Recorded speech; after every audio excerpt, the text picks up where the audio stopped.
something. With all the distractions that you have off the field, how are you able to keep focused on winning football games as you do and do throughout the year?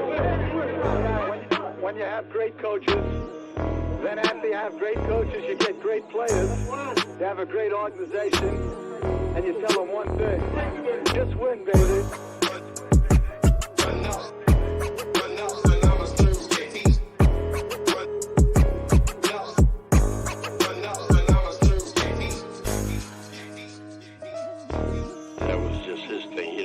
Marketing come up with that for him. Those were his phrases that he came up with, that he believed in. Just win. Play hard. Try not to make mistakes. But don't worry about mistakes, because there's only one thing that counts. Just win. Just win.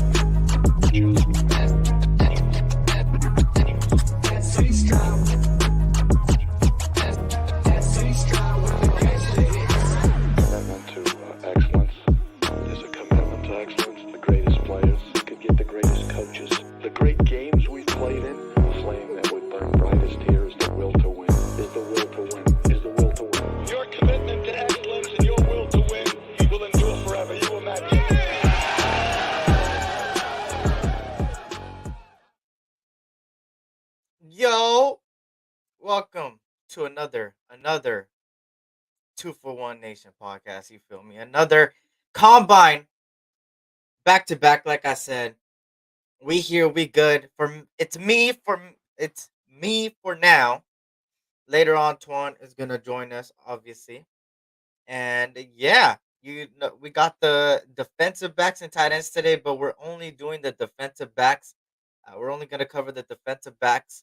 Um, in this live and go over it. The 40-yard dash is about to happen for the cornerback. So some interesting prospects, some for the Raiders. The Raiders may need a cornerback or two, right? I would say you draft a cornerback and then you go into free agency and you get a starting one. I think that's the way I'll go. So shout out to who's here so far, man. Robert Penn in the building was good. Raider Paul was good. Raider Biggs was good. Good to see you. Daniel Barry Sports Highlights was good. We're also simulcasting on two different channels, so it's my channel and then Twuan's. Let me make sure I got this tab right. Okay, yeah, I do. There we go. Let me try to extend this real quick. Give me a second.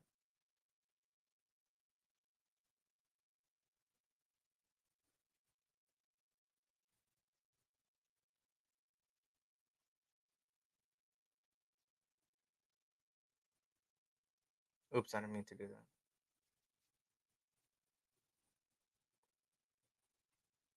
Give me a second, y'all. Let me fix this real quick.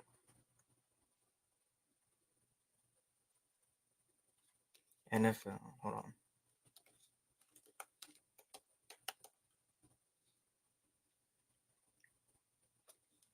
Let me fix this for you guys real quick. What's good, Navy vet? Good to see you. Hope all is well. Good to see everybody. Sorry, I'm just trying to fix this so you guys can see the live results. Where's the cornerback? Here we go.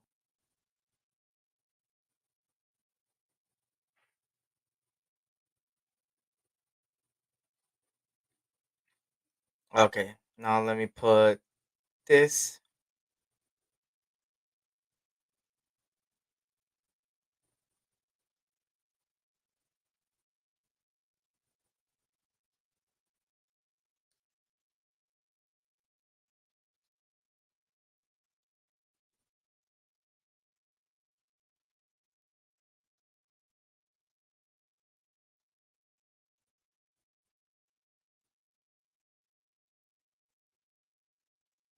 There you go.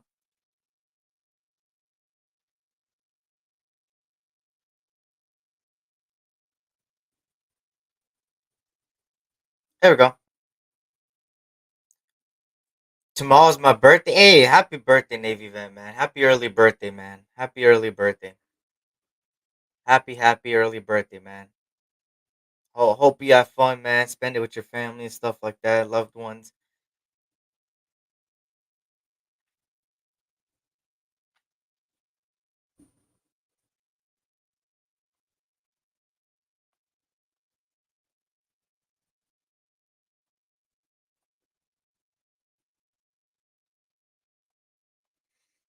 Let me see.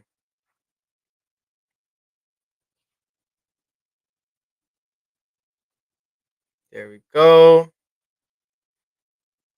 So we are starting off with the corners, like expected.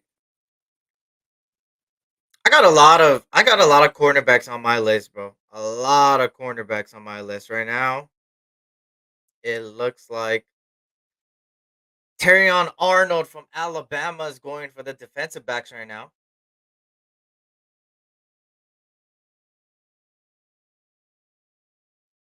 Runs a 4.51 there.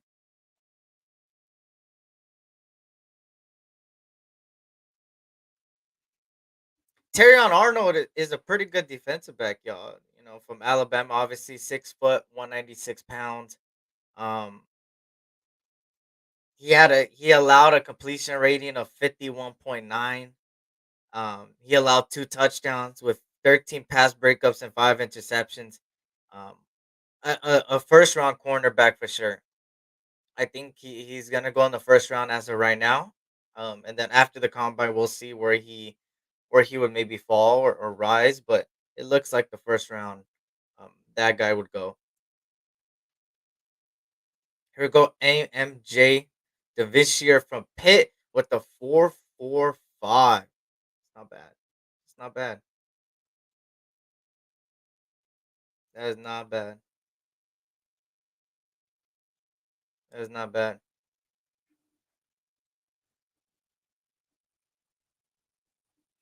Marcellus Dial from Carolina.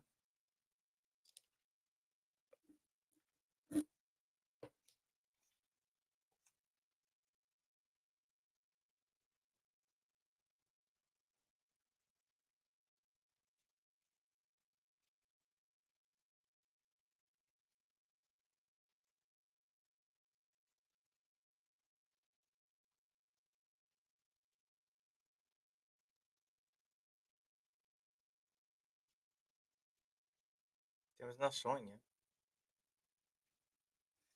Yo, we back.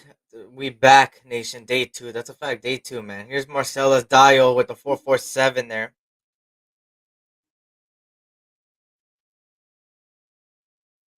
Marcellus Dial there with the 4.47.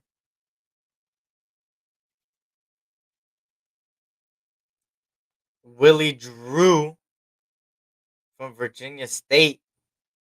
5'11, 191 pounds.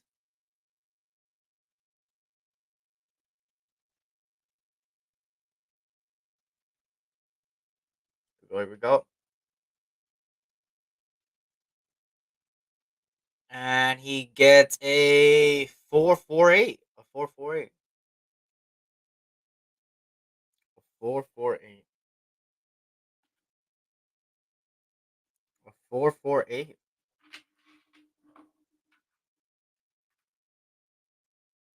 Renardo Green from Florida State, 5'11, 186.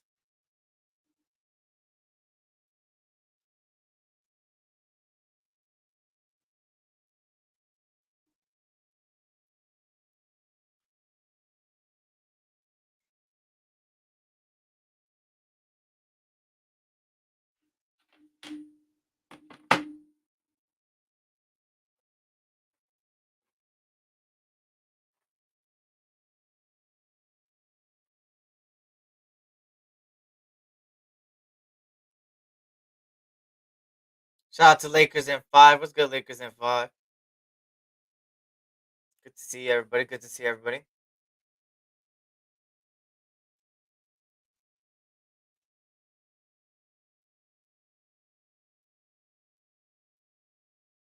Miles Harden from South Dakota.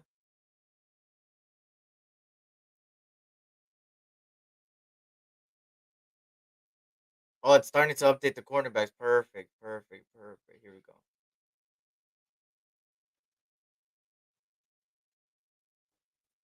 There we go.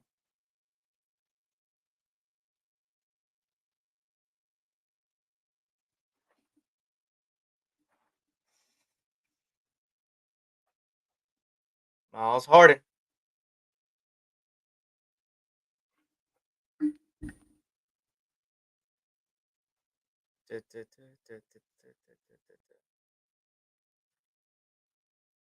What's good, Pyro? What's good, Pyro? Good to see you. Hope all is well.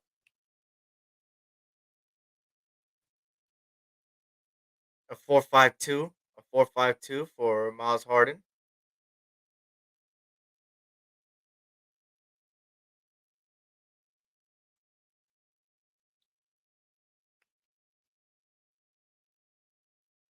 Daquan Hardy, 5'9", 179 pounds from Penn State. Damn, 5'9"? Mm-mm-mm.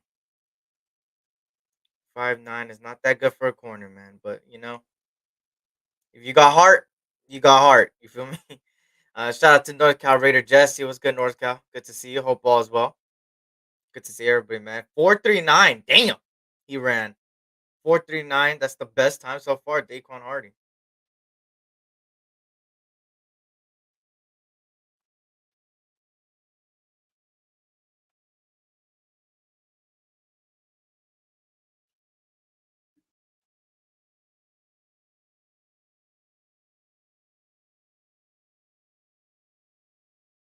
Oh, Kool-Aid McKinstry with the Jones fracture. No surgery immediately, but Kool-Aid McKinstry gets hurt. Damn. That he should be good to go for training camp, but that's a blow. That's a blow. Navy, my son's birthday tomorrow too. Happy birthday, brother. Hey, happy birthday to your son too, Pyro. Happy birthday to your son, man. Happy birthday. Yeah, I know my boy Navy vet, man. His birthday is tomorrow as well. Kyrie Jackson, 6'3", 194 pounds from Oregon.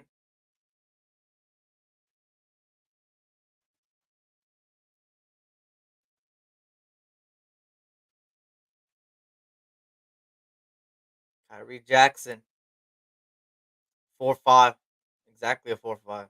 Okay.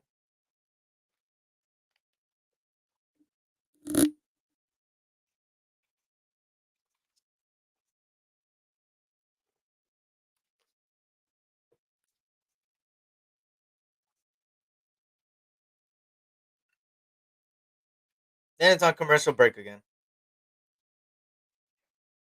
Do I have like? Hold on. Do I have?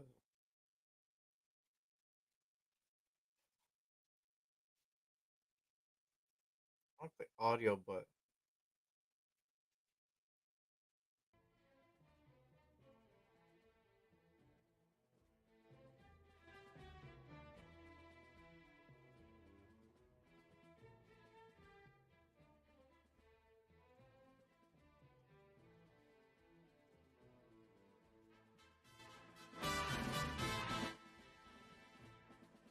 that is too loud, huh?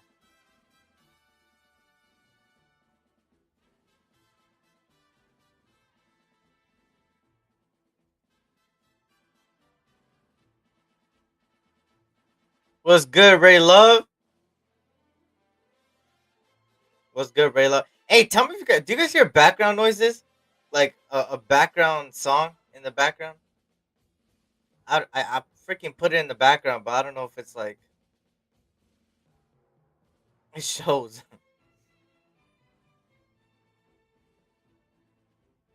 Shout out to everybody that's in here so far, man.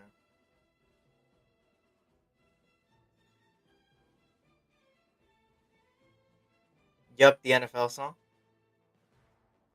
Yeah, the autumn wind, man. The autumn wind. How bad is it? Let me see. Is it like loud? I don't want it to be loud, loud.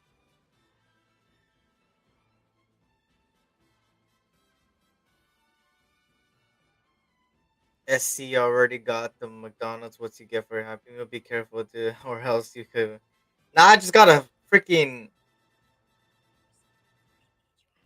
smoothie. You feel me?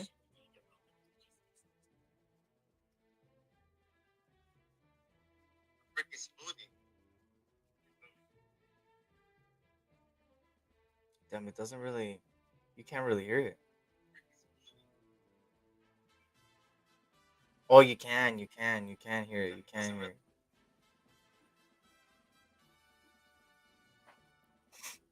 Shout out to everybody joining us, man. I see Alfredo in the building. What's good, Alfredo? Good afternoon to all of you guys, man. Hope all is well. Good to see everybody in here.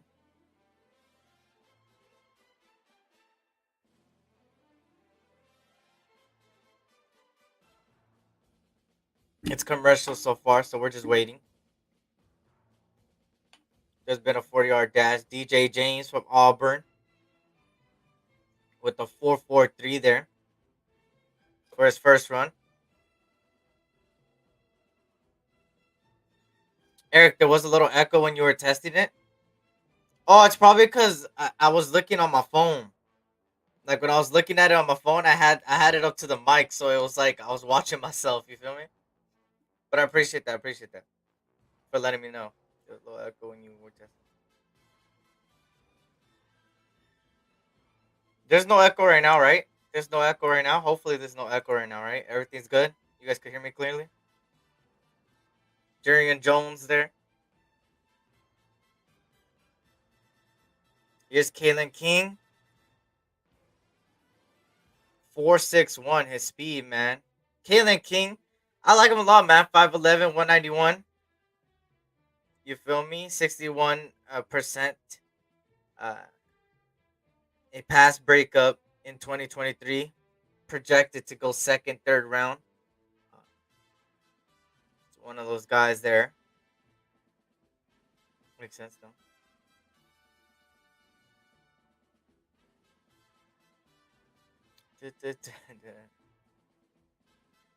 Max Melton from Rutgers, 4.39. Damn, they're running pretty fast. Most of them.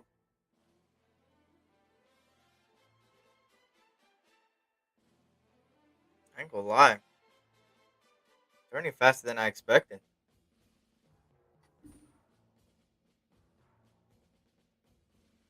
Quinion Mitchell from Toledo. Which Quinion Mitchell, you feel me? He's a decent corner. He's a decent corner. He had 19 pass breakups in 2023. He tied for second in the nation. And then also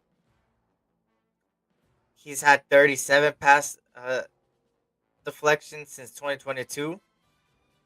10 more than any other FBS player. He's also allowed 0.129 of big plays per target in 2023, which is 13th among FBS CBs, minimum 150 coverage snaps, which include 20 or more yards gained in addition or touchdowns.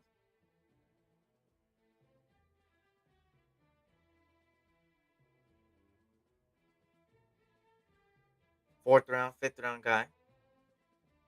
Here comes Josh Newton from TCU, a 4.52.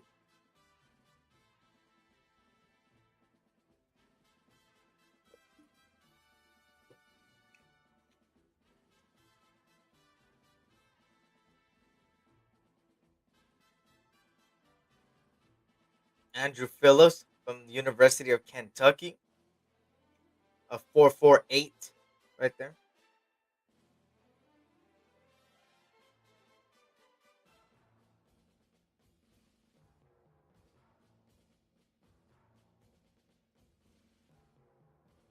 They're comparing Quinton Mitchell's by the numbers to Marshawn Lattimore, both 6 foot. One's 195, one's 193, 31 arm span for both. A 40-yard dash of 4.33 and a 4.36. Very similar. Very similar. DeAndre Prince, man. Oh, Navy vet, man. You didn't have to do that, brother. You did not have to do that. I appreciate that, man. That means a lot, man. I appreciate you. I appreciate you for that. You didn't have to, man. An early birthday, man. Early birthday. Early happy birthday to you, man. Hopefully you spend it. You feel me? Good. With your family. Blessings, man. It's good to see you here and stuff like that. I appreciate that, though. I appreciate that. Did I skip anybody? I didn't skip anybody, right? Hopefully I didn't skip anybody in the chat.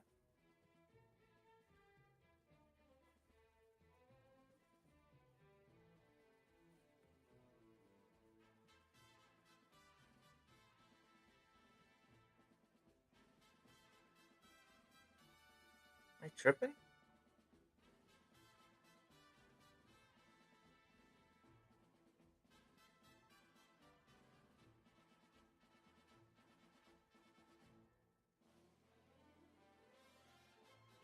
Oh, I see why you guys were saying it. Okay, okay.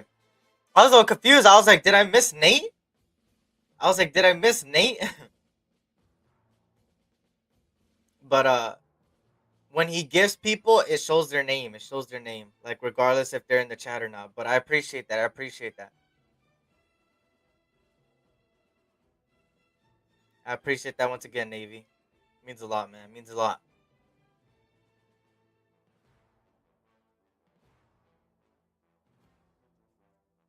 This Marion Richardson. Hopefully I said that right, from Missouri State. Mississippi State, my bad. Mississippi State. His first 40-yard dash, a 4.34. Damn. A 4.34. These guys are running today. These cornerbacks are running today. 6'2" guy.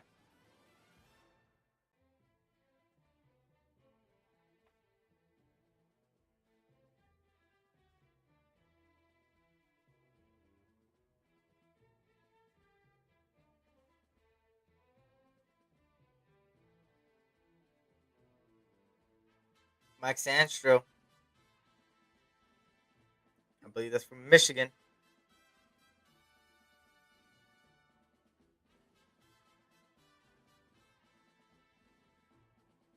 4.47. Not bad, not bad, not bad.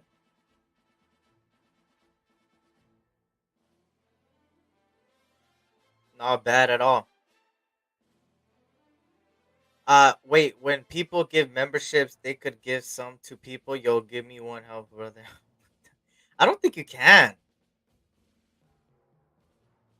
I don't think you can. I think it just happens naturally. I think it just automatically randomizes or whatever.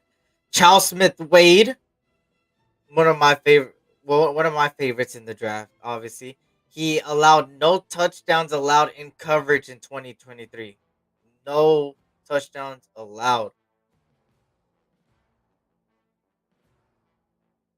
No touchdowns allowed. Twuan will be here later. He said he was gonna be here later. Hopefully he makes it. Right? Hopefully he makes it. I'm not sure though.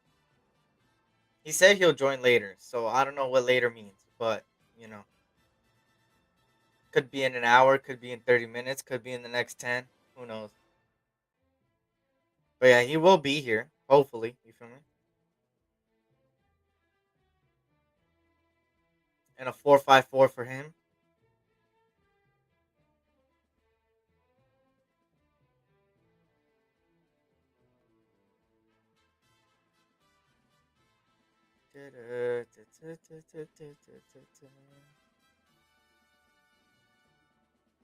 Good song. Good song. Tareeb Still. Here we go.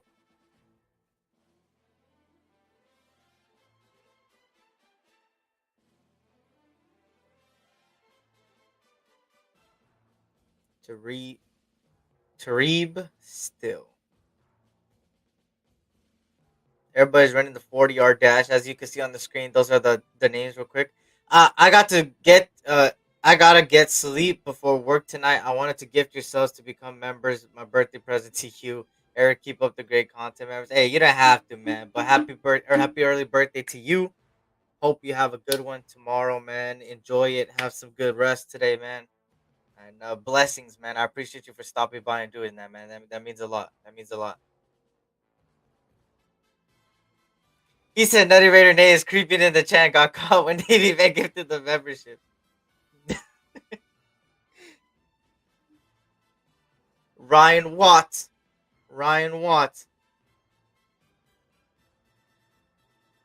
4.53.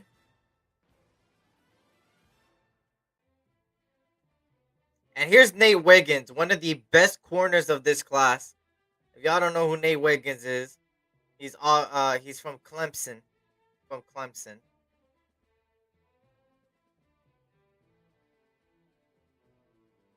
Nate Wiggins from Clemson, a 6'2", 185 pounder. But now it looks like he dropped weight though, because he used to be around 180. Now he's 172. That's where he weighs in now. So he lost a little bit of pounds. He ran a 4.29. Damn!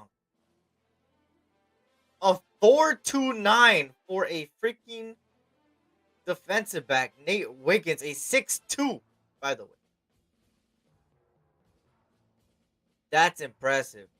That is impressive. Allowed a completion rating of 43.9, a touchdown, 4 pass breakups, and 2 interceptions. Obviously a first-round guy, bro. First-round guy, and he keeps stacking on top of it, and that's his 40-yard dash. He just stacked it on top of it.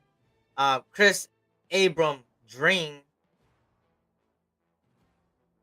450 on the second attempt, 450, so that's gonna round up maybe a 4.46, 4.47. Chris Abram Drain has 17 passes defended in 2023, which was tied for 5th in FBS.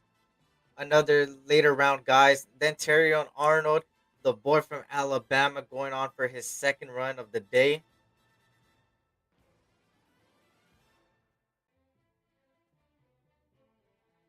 Like I said earlier, another guy that's projected in the first. I mean, I would have doubted if he goes early second. At 51.9 allowed completion rating with 2 touchdowns, 13 pass breakups, and 5 interceptions for him. And his first time was a 4.51. Now he's a 4.55.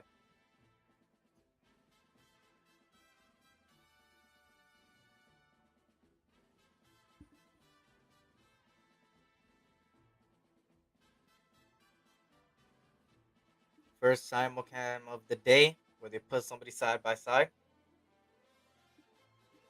with Sauce Gardner and Quavion Mitchell's faster.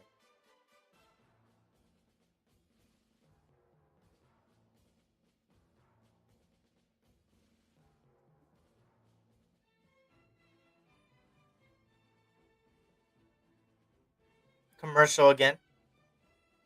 But as you guys can see on your screen right there, man, these are the best times so far. Let me see if it updates.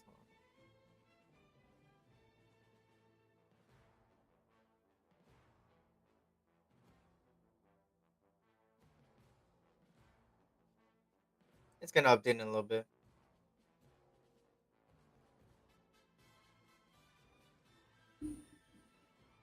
Mitch, shout out to Brian Rodriguez. Mitchell and Wiggins is fast. That's a fact. That's a fact.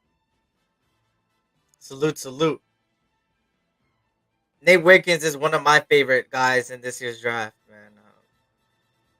A 4.29 is very impressive, bro. For a 6 foot plus corner, that is very impressive. Very impressive. And not only that, he was already projected to go in the first round. And then having a 40-yard dash like that, believe it or not, it's going to raise it a little bit more. Right? And he only allowed, like I said, a 43.9 completion rating, man, in 2023. That's impressive for a starting corner like that.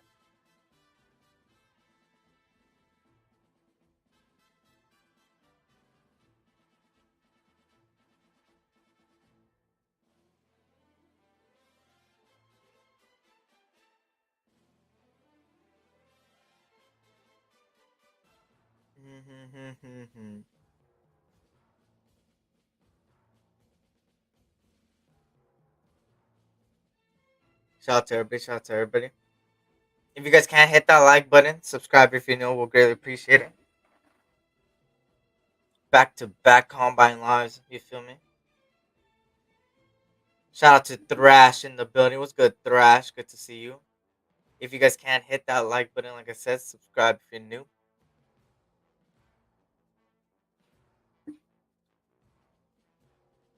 Let me see if I could put on. Let me put up. There we go.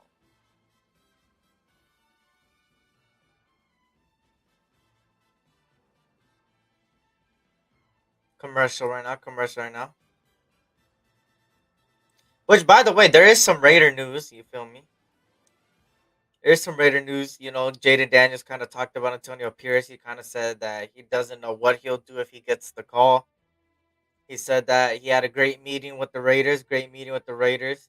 Um, you know, obviously he's got that connection with Antonio Pierce in Arizona State. He talked about how he was a 150-pound quarterback in high school, and that um, Antonio Pierce believed in him and recruited him, and that he's forever grateful for that. That he has a good relationship outside of football that is strong with Antonio Pierce. Hey man, say man, Jaden Daniels, man, Jaden Daniels. Jaden Daniels, man. I would not be mad at getting him at all. Shout out to my 2 cents in the building. What's good, my 2 cents? Here we go. Willie Drew with his second 40-yard dash, his second run. A 4.47 for him. The first one was 4.40. He said, I just seen an NFL Network post of AP waving, and there was so many Chiefs fans triggered over AP saying he not a coach and everything else. I swear, man, they be hating on us, man. But fuck them. Fuck the Chiefs. Fuck the Chiefs.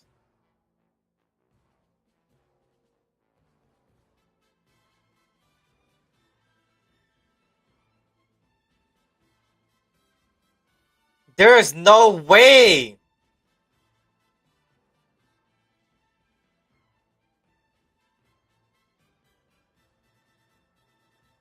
Damn. Nate Wiggins ran so fast that he hurt his groin and now is limping to the locker room. So another projected first round guy again gets hurt during the combine. Cooley McKinstry, we heard earlier that he got hurt, that he maybe doesn't need surgery right now, but would need it, that he would be ready for training camp. And now you got Nate Wiggins that just got injured off of running a 4.29 in the combine. That's crazy. That is crazy. Now you got Miles Harden, a 4.52 in the first run, a 4.51 in the second run.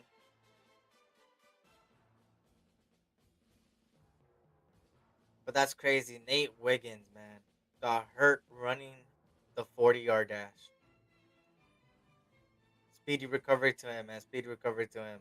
That hurts. That's crazy. Daquan Hardy here ran a 4.39 in his first run. Let's see what he could do in the second run. And see what he does on the second run. Here we go. And he started too early.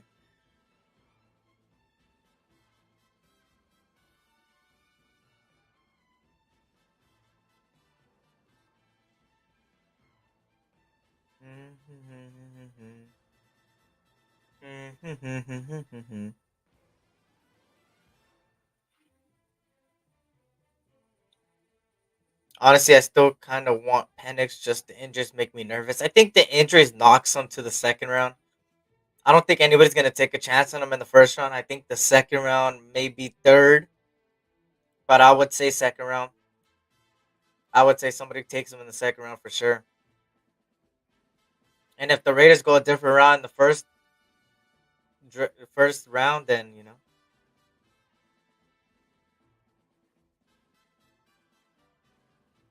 Raiders already had talks with New England for the third pick. By the way, y'all, they had talks with New England.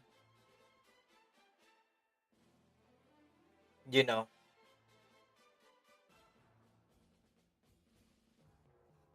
commercial break again.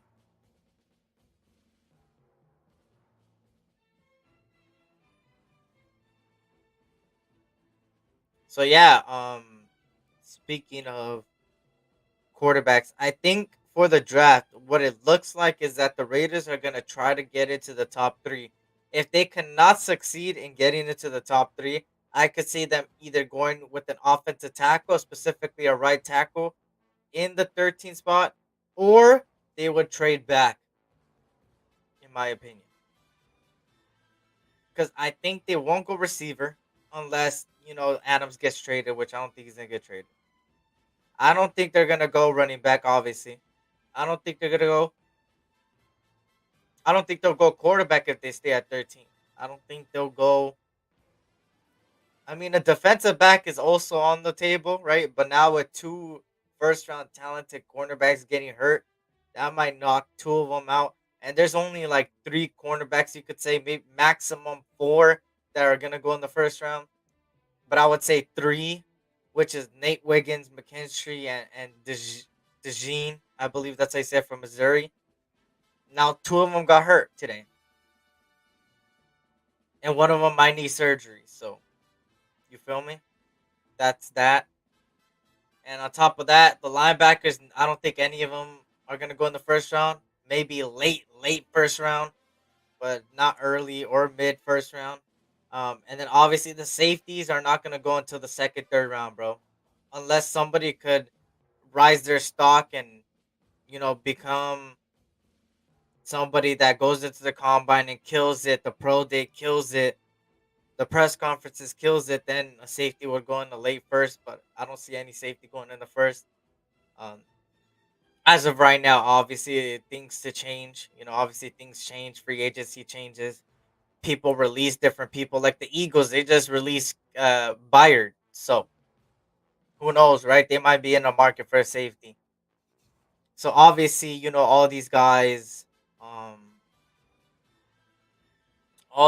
are going up and down the draft board, and it's going to be very interesting to see how free agency pans out. With free agency is in less than 2 weeks, y'all. Free agency is in less 2 weeks, which is very very exciting because we're gonna see what teams you're starting to see teams release their players, right? Marcus May from the Saints just got released, a decent safety. Karen Byard that I just said from the Eagles just got released. People are gonna start getting released in these next 2 weeks in order to allow cap space to happen, and also to allow them to go after a certain position in the draft and a certain position in free agency. And that's what you're starting to see. Now you have the 40-yard dash again. Cam Hart ran a 4.5 at first and now ran a 4.59.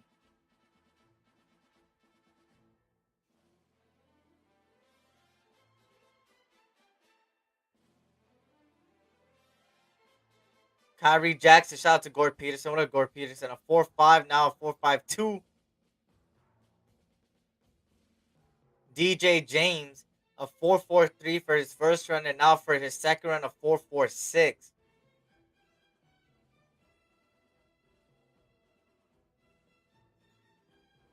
Now Isaiah Johnson from Syracuse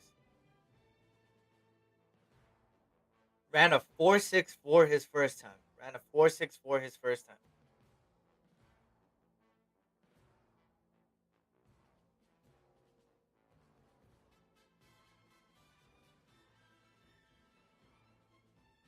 And a 4.66 his second time. So that might round up to 4.65.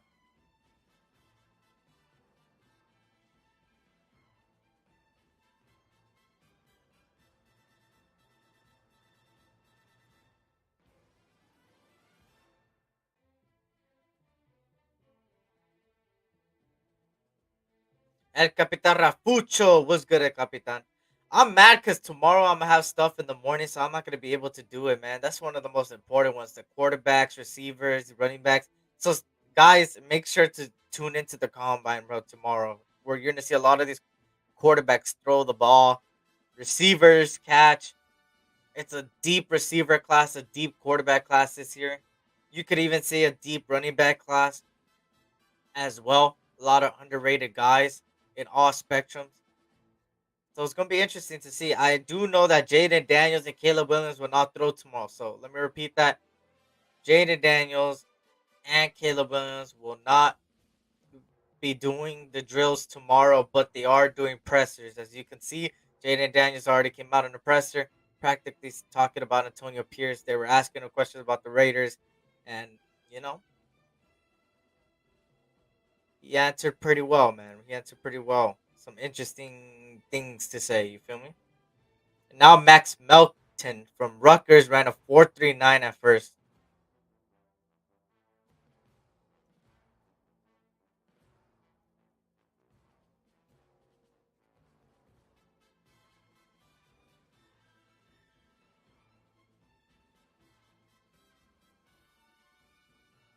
4.39 first run, and for his second run, he has gotten a 4.4.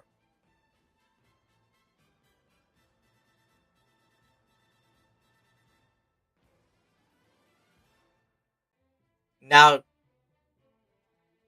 Quinyon Mitchell with the 4.33 his first run. Let's see if he could beat that. Quinyon Mitchell from Toledo.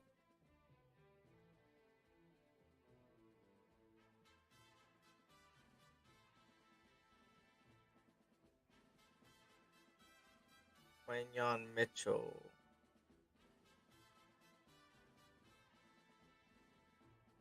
A 4.38. So 4.33 is first time, 4.38 is second time, and Quinyon Mitchell allowing a 43.5 completion rating in 2023, a completion percentage on him in 2023. Also 14 pass breakups and a interception in 2023. Great stats for him, man.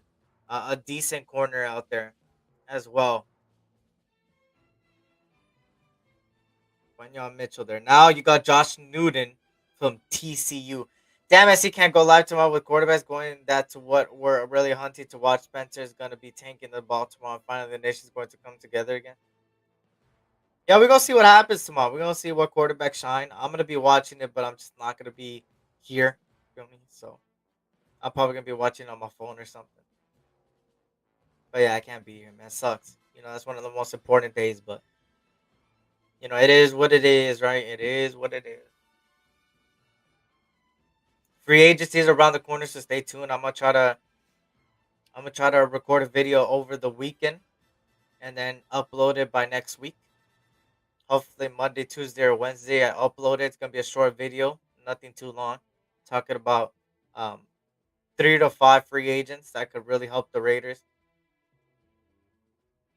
I'm gonna start doing videos because sometimes I'm not gonna be, especially in summer. I might have a lot of stuff to do this year, so hopefully I could pop some videos for you guys so I can at least be consistent, right? DeAndre Prince from Ole Miss ran a 4.39 his first run. Now here comes his second run of the day. A 4.42. A 4.39 4.42, man.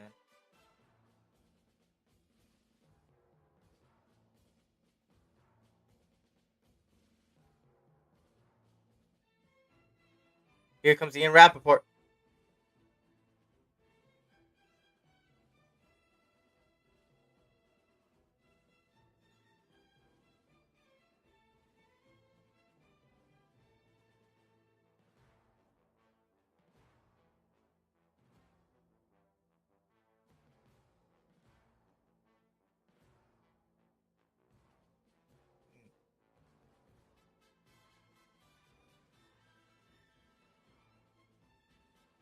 Hmm.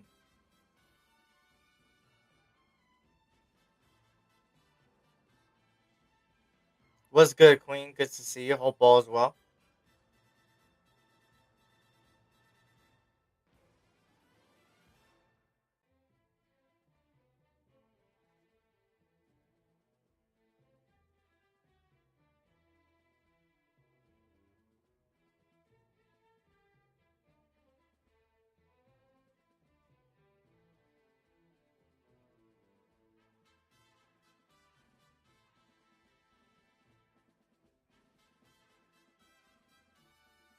I'm so confused with Marvin Harrison Jr., arguably the best wide receiver in the draft.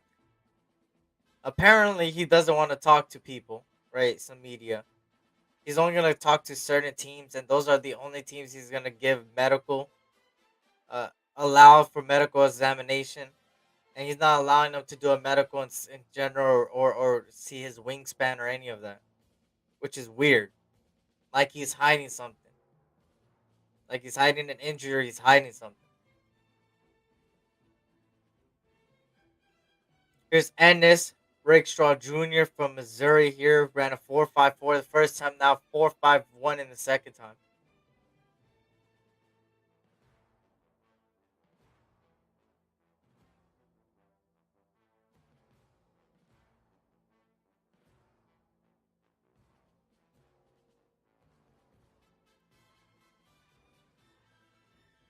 to Karamir to Karamirian Richardson. A 4.34 his first time. Now his second run. Waiting on it. He's setting up.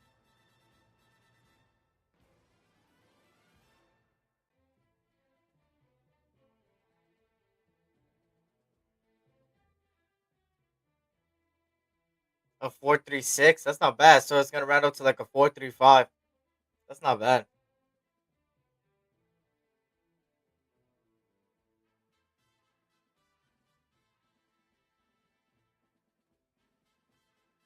That's interesting. Make sure to hit that like button, y'all. Make sure to hit that like button.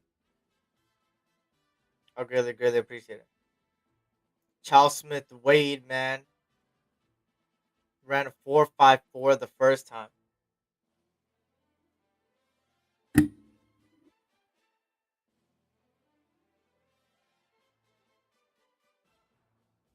4.54 the first time.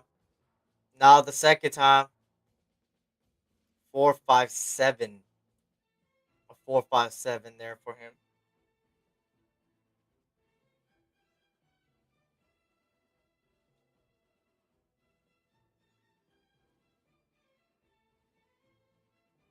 Freddie Chavez, what's good, Freddie Chavez? Good to see you. Hope all as well. Shout out to everybody in here, man. If you guys can, hit that like button, subscribe if you're new. Help the algorithm, push it out. Today, I'm only doing the defensive backs pretty much, so, um, you know, so far the 40-yard dash is about to come to an end, and then it's gonna be obviously the drills, and then it should be the tight ends after, which that's when I leave already.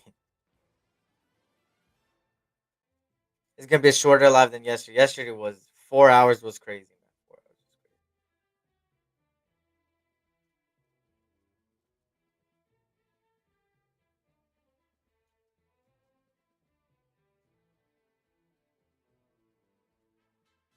crazy. Tareeb still here, a 4.52 his first run.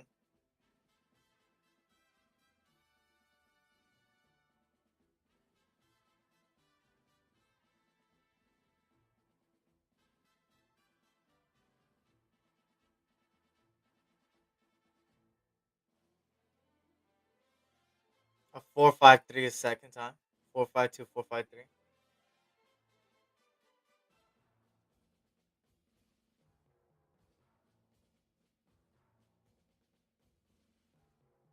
Yeah, the new league year is right around the corner, yo. The new league year. That's gonna be interesting.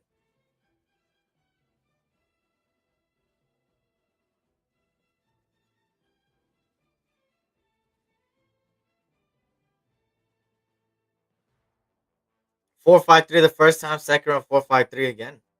Consistent. Very consistent.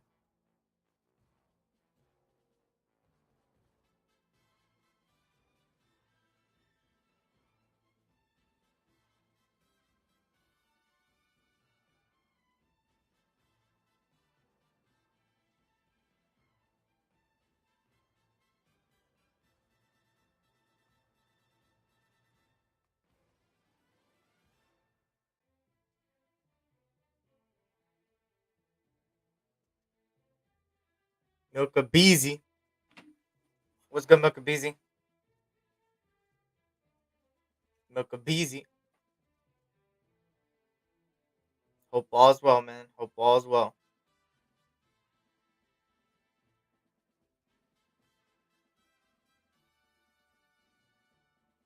Commercial again. Fuck.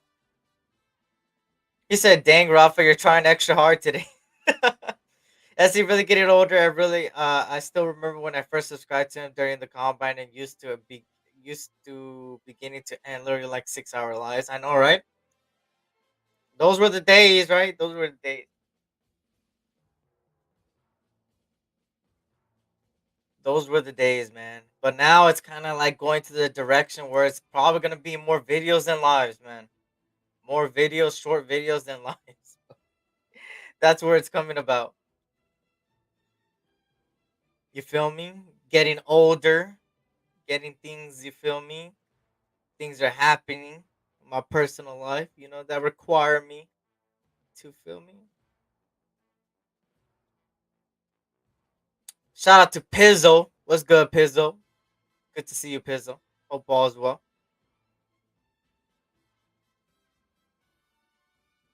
Bro, these fucking commercials.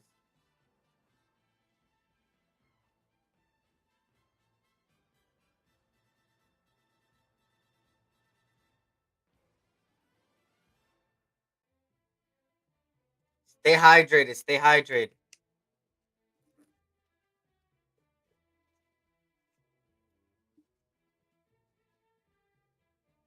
I'm Peyton Manning. Peyton Manning.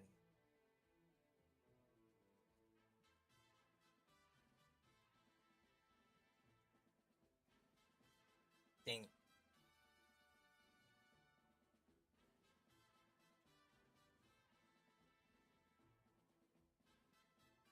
Like sand through an hourglass, so is the gravy in these old bones.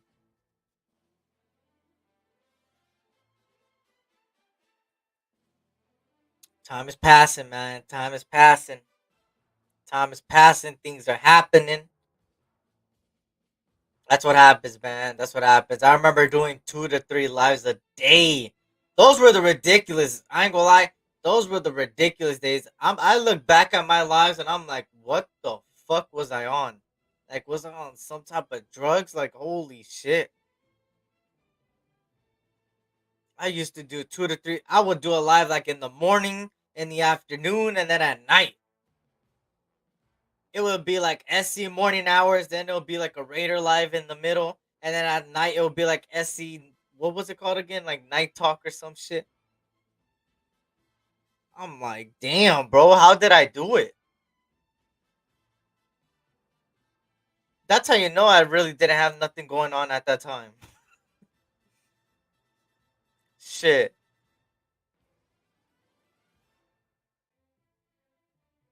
that coffee hit different back then. No, that's a fact. That must have been what it was, cause that shit was fucking ridiculous. I don't know what the. Yeah, I was on some shit, bro. I ain't gonna lie, bro. I was on some shit. I was on some shit.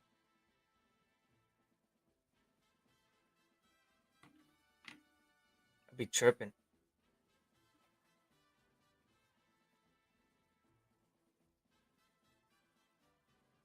Juice box were stronger back then. Yeah, no, that's a. I swear, bro. Yeah, I remember you did. That you did you SC morning hours, afternoon talk with SC and SC. Oh, was it SC after hours? Damn,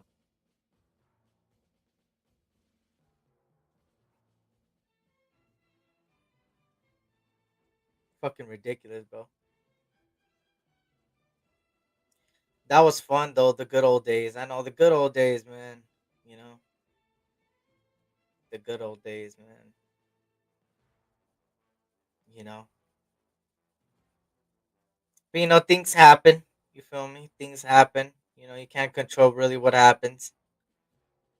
You know, and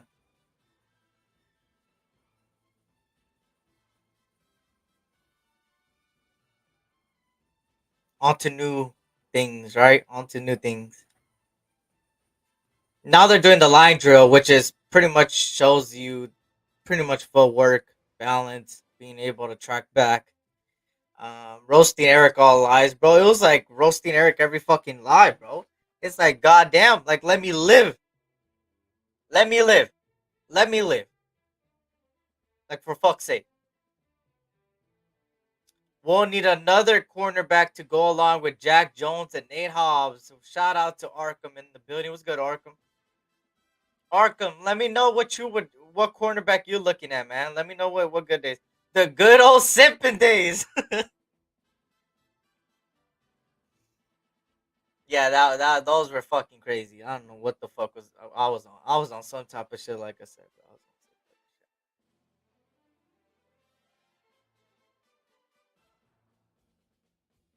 shit. It's funny how you look back and you're like, damn, the things I was saying then, the things I was saying then, way different now, bro.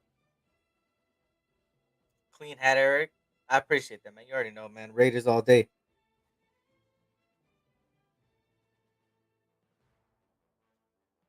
Kool Aid. Apparently, Kool Aid got hurt today, Pizzo. I don't know the full extent of it, but apparently he hurt something. It was like some injury. Um, Good question. I've only been studying up on quarterback so far. I'll be looking at quarterback soon for sure, man. I have a lot. Let me give you guys some names real quick on my list, real quick. Um, that you guys could look at, whatever, if you guys are interested in cornerbacks, whatever. Kalen King, Mike Saintstrill, Annis Rickstrom Jr., Kamaria Leister, TJ Tampa, Quinion Mitchell, Terrion Arnold, Kool-Aid McKinstry, obviously, Nate Wiggins, Cooper DeJean, Dwight McGlutherin, Kamal Hayden, Sean Smith Wade, Quantez Stiggers, MJ DaVincier, DJ James again on my list, and then Sebastian Castro from Iowa, Shadarian Jones from Clemson, Elijah Jones from Boston College, Chris Abrams Drain from Missouri. So there's a couple of cornerbacks that I have on my list, man. There's a couple of corners on my list. Most of them are projected second, third round, fourth round guys, but they're good, talented, potential guys, man. Good, talented ones.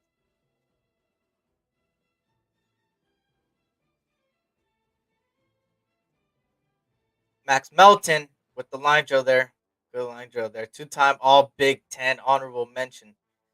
Quinion Mitchell that I just talked about. 2023 second team AP All American. And he dropped the pass. God damn. Josh Newton, 2023 second team All Big 12. Good little line drill. Cornerback DeJean return skills. Hey, with the injuries to Cooley, McKinstry, and Nate Wiggins right now, it might look like DeJean is gonna be the number one corner, bro. I had Nate Wiggins over him, but now it looks like DeJean, just because of those injuries, might be the number one corner taken off the board, man. It's looking like it, right? You know, obviously things could change. People could still take chances, but it's looking like that, right?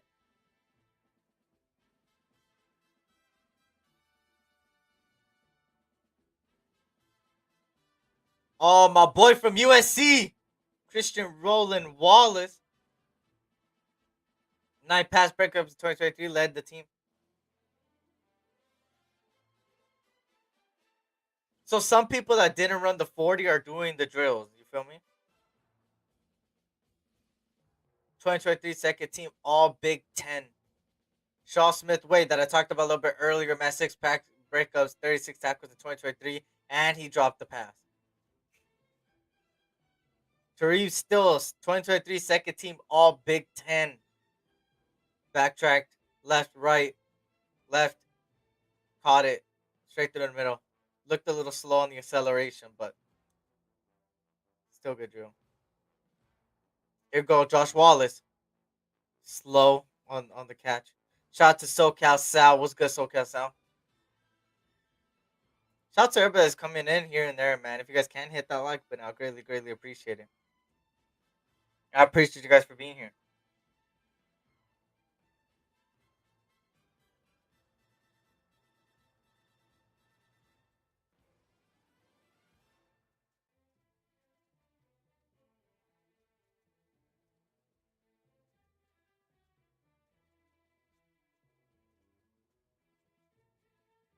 Terrion Arnold did pretty good. Green from Florida State looked good. Smith Wade looked good. 14 miles per hour backtracking. That's good.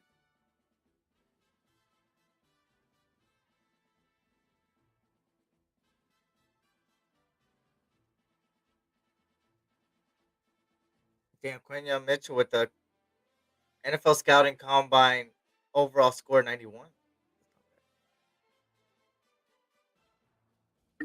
Quinion Mitchell, man.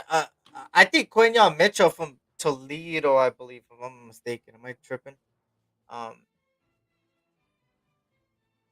not Toledo. What am I saying, bro? What am I saying?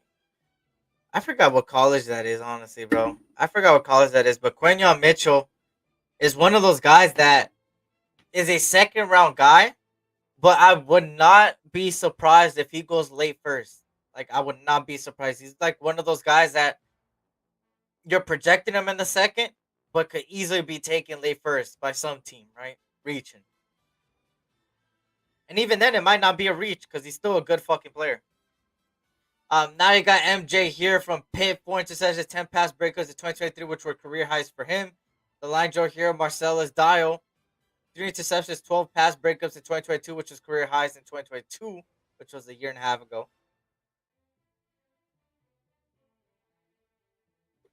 Renardo Green, 13 pass breakups in 2023, led the team.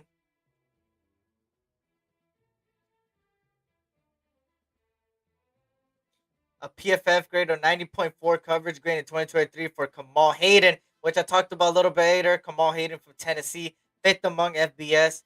Miles Harden, 2023 first team All MVFC. Toledo, it was Toledo, huh? Okay, for sure, for sure. I was tripping for a little, but yeah, it was Toledo.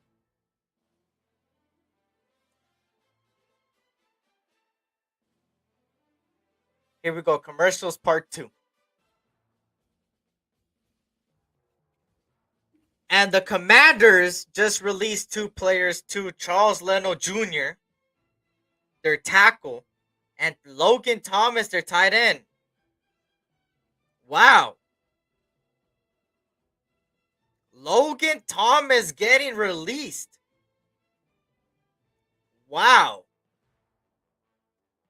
By the Washington Commanders.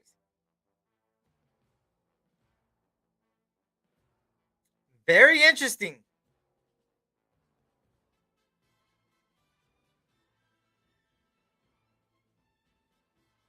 Interesting. Interesting. Logan Thomas gets released by Commanders. That's a decent tight end in the market now.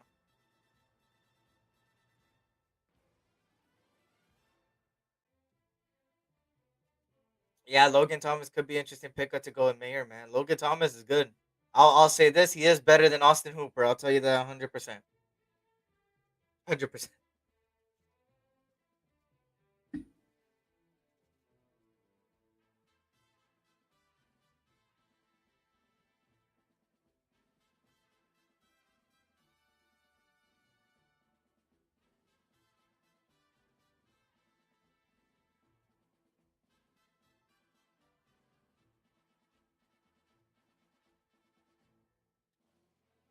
But honestly, like I said, speaking of tight ends today, I'm gonna leave before the tight ends.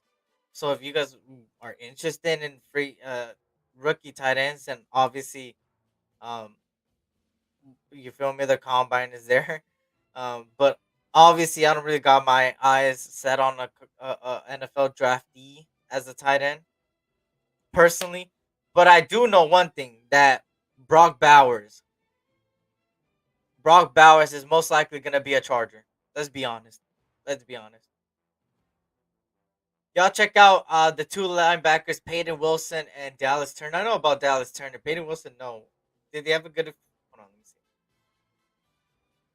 Right there, Peyton Wilson, a 4.43 there.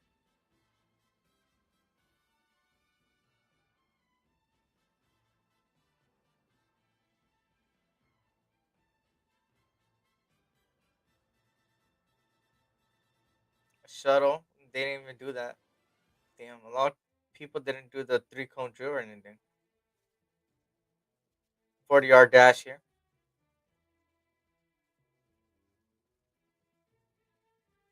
Raiders, let's go. Thanks, Eric. What's good, Greg Atkins? Good to see you, man. Hope all's well. Not interested in drafting a tight end, but bringing in vet to complement Mayer. That's a fact. That's a fact. That's a fact.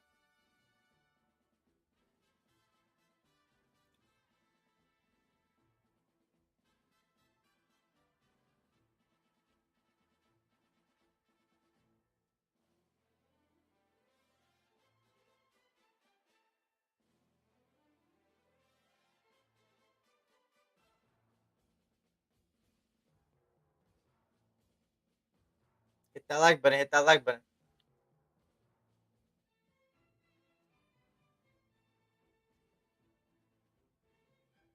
I have faith in Mayor. A lot happened in his first year. No, that's a fact. That's a fact. He's a good tight end, man. A possession tight end. He's a possession tight end. He's a red zone threat. We seen him when he got a 50-50 ball. What he did. That was crazy. Great show, SC. Next time. See you next time. Oh, for sure, Pizzle. I appreciate you stopping by, man.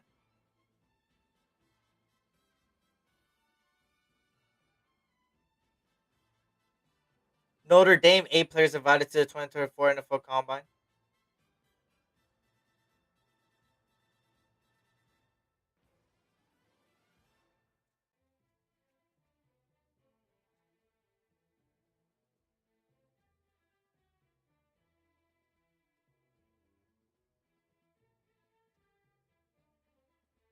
They talk about Cam Hart.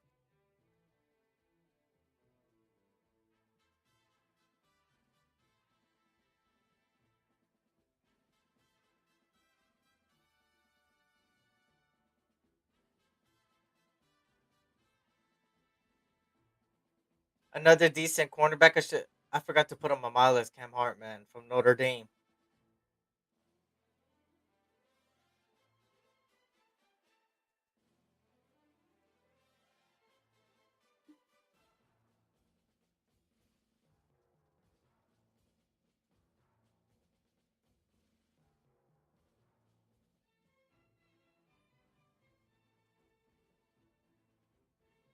Ray Love, Western Conference did a thread on linebacker Wilson.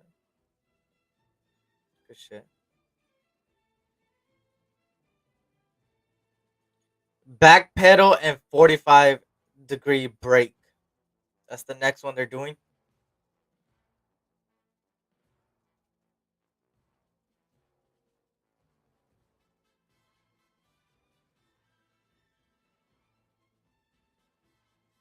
Here we go. Similar to the last one, but the only difference is they go on a 45-degree angle outwards, and then somebody throws the ball and they intercept it on the practically around the sideline, and they run it back. And he dropped that one. Damn. Jarvis Brownie Jr. Career high 12 pass breakers of 2022. Here he goes. Will he catch the ball? Yep. Easy for him. Easy for him. Ryan Cooper Jr. 4 interceptions, 18 pass breakups in his career.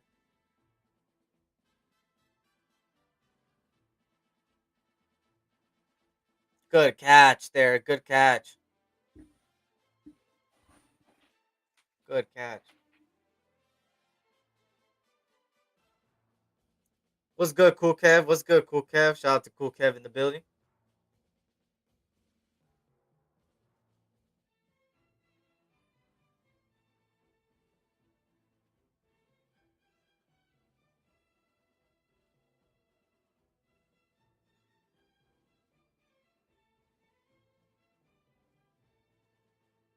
Marcellus Dial, pretty good catch there.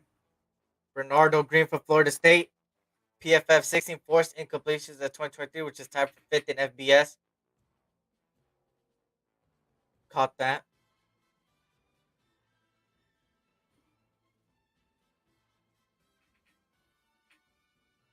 Kamal Hayden, 3 interceptions, 8 pass breakers, 2023 career highs. Here he comes. And he dropped it. Hey, Cool Kev, he got injured, Cool Kev. Wiggins got injured running that, bro. His groin. He was limping to the locker room, man, after he ran that 4.29.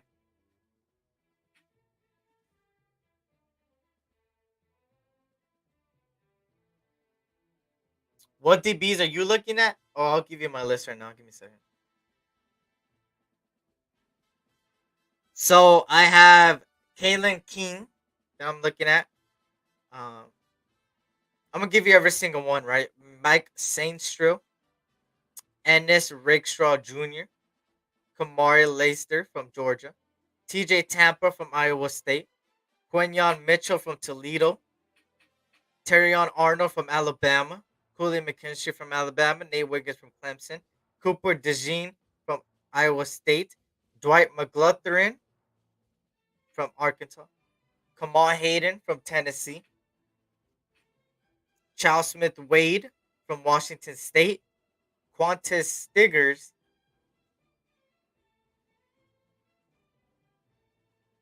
MJ DaVincier from Pitt. And then some other notable ones I have is Elijah Jones from Boston College. I have Sebastian Castro from Iowa, and then I have Chris Abrams Drain from Missouri.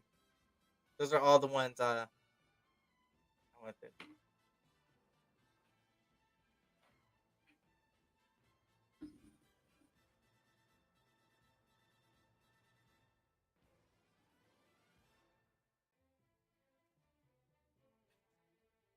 Here comes Kalen King.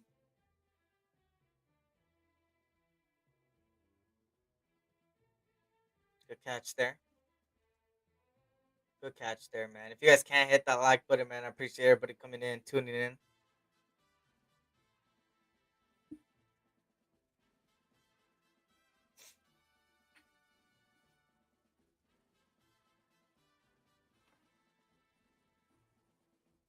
Dwight McGlothern, one of those guys I was talking about, man. Here he goes running the drill. Decent. Decent.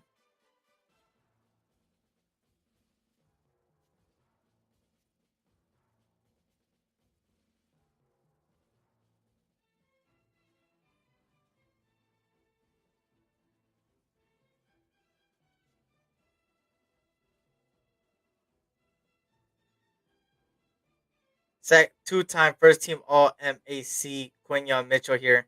Here he comes from Toledo. That talked about good catch there.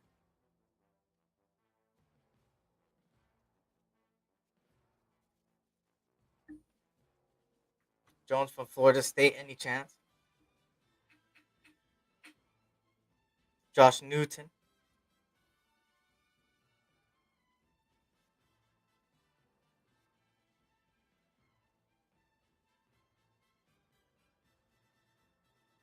Andrew Phillips here from University of Kentucky.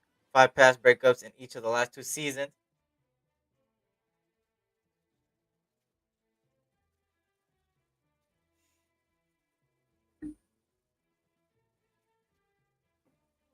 And he drops it.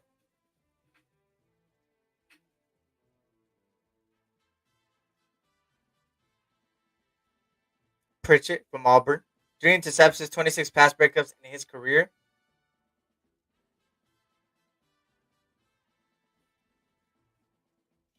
Christian Roland Wallace from USC. 2 interceptions, 9 pass breakups, 2023, both career highs for him.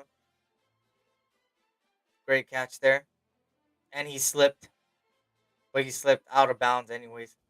Mike Sainstra, another guy I talked about earlier. 6 interceptions, 2023, tied for 3rd in FBS.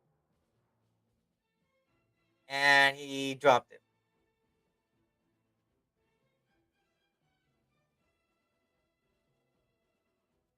4-9, what the fuck? Yeah, 4-9, but he didn't get to run the second one because he got hurt.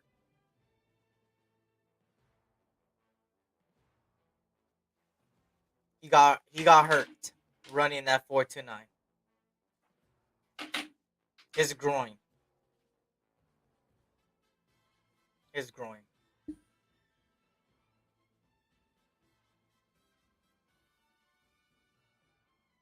Josh Wallace.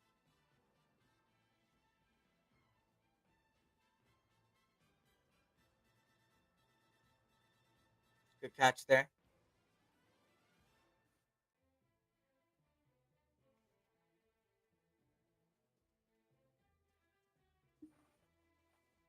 Ryan Watts did too much on the catch and he dropped it.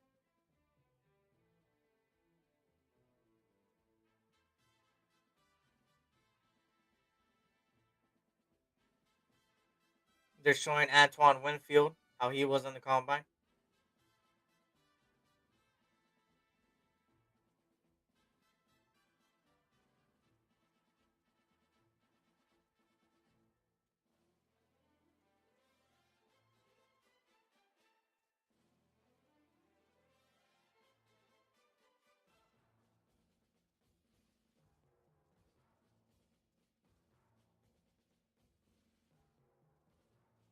See, he will fall in the draft now. Yeah, he probably possibly is. Him and Kool Aid McKinstry got hurt too. Here comes Cam Hart.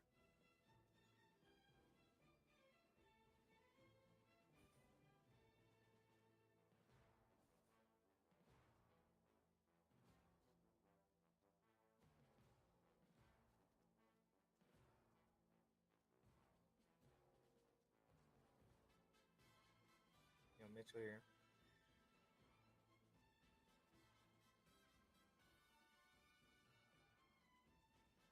Quenyon Mitchell is starting to be one of my favorite ones, man.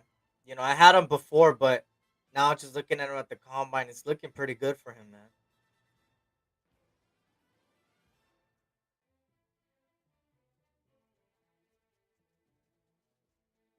There's Nate Wiggins. He's back out, but he's not doing nothing. He's just sitting on the sideline.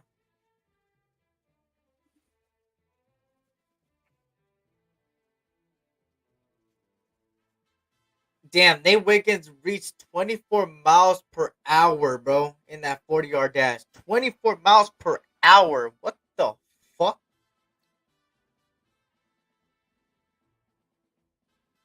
That's ridiculous.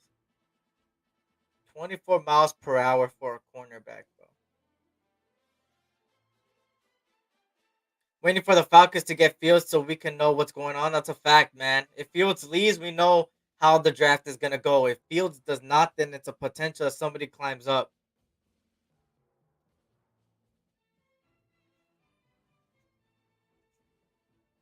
Stay hydrated. Stay hydrated. Stay hydrated.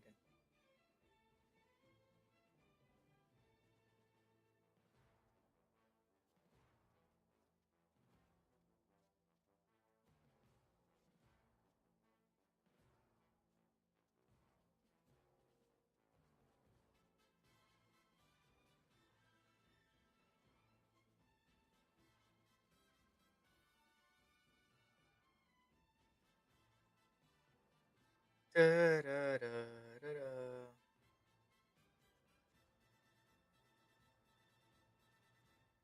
Da, da, da, da, da, da, da.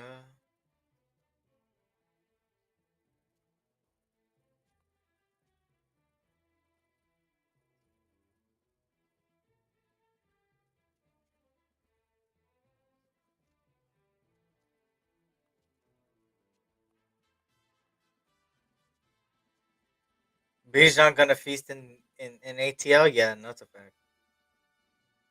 He's a good running back, man. He's a good running back.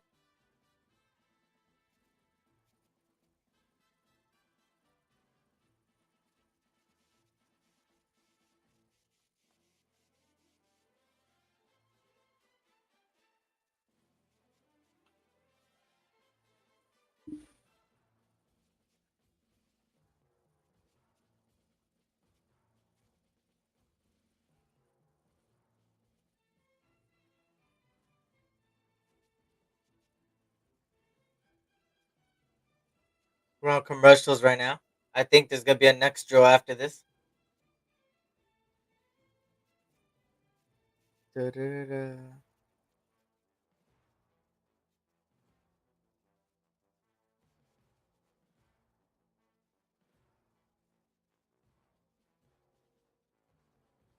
I'm uh I'm gonna go get some water real quick, y'all. I'm gonna go get some water real quick. Let me play something as an intermission or whatever.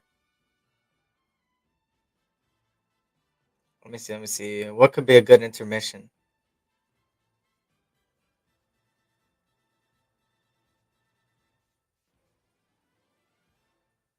Damn, I don't have a good intermission. I need to come up with the intermission.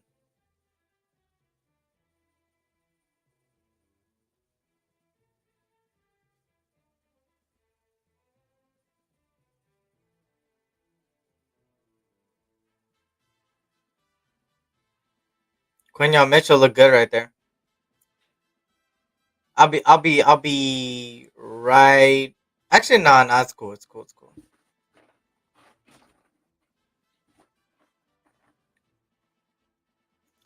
Josh Newton for TCU there, man. That Andrew Phillips. I forgot what this drill is called. I just seen it, but I forgot what it's called. Hurting. 47 tackle, 2023, a career high for him.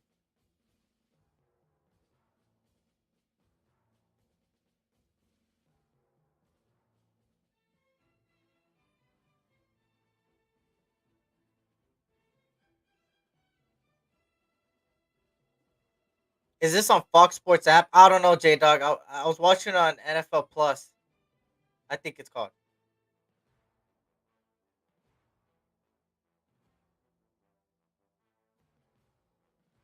Great catch there for Pritchett from Auburn. Here comes Christian Roland Wallace from USC.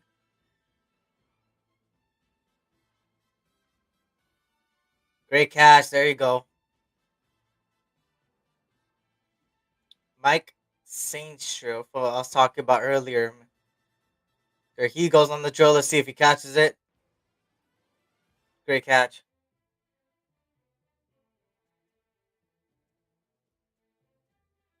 Charles Smith Wade that I talked about earlier. Here he goes.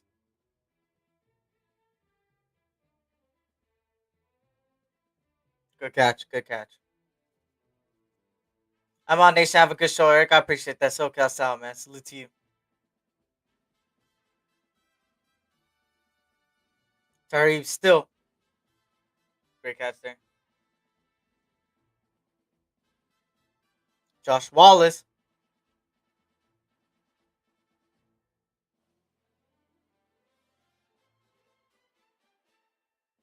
Damn, he dropped that.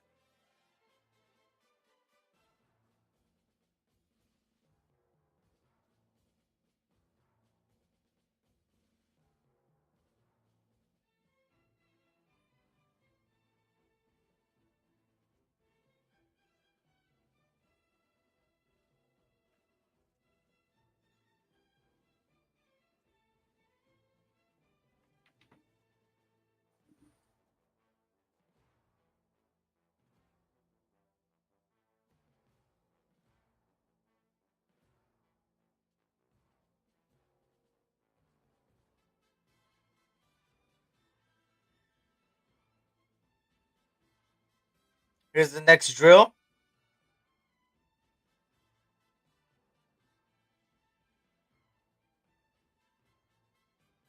They're gonna show Terry on Arnold right now. They're showing him how he was. Some of his tape.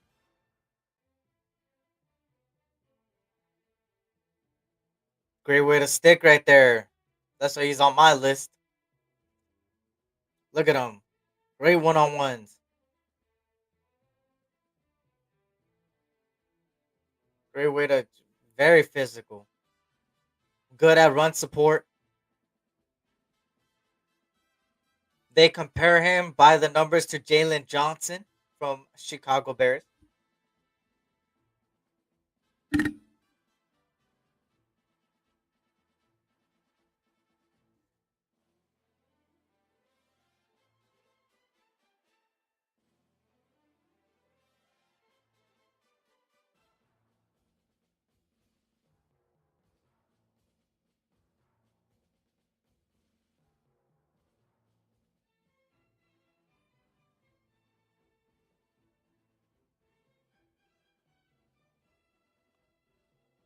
Here you go. Terry Arnold.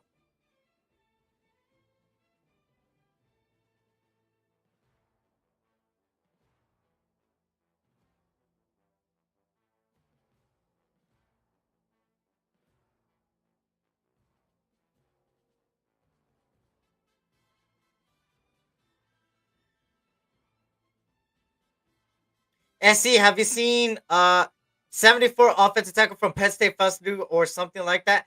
I have them on my list. But I'm starting to get into offensive tackle tape now. Um, I did the quarterback tape first, and then some cornerback, defensive backs, some safeties, and then I also did a little bit of the linebackers. Now I'm getting into the offensive tackle. He's one of them that's on my list though for sure.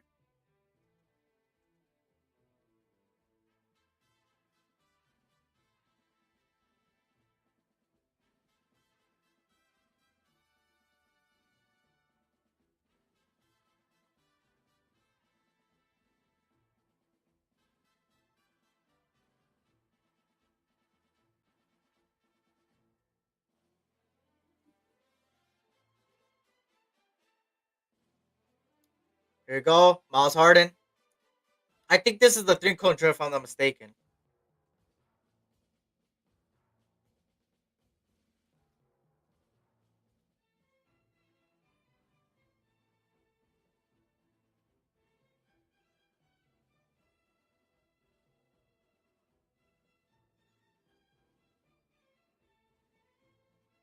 '91 tackles in his career for Cam Hart.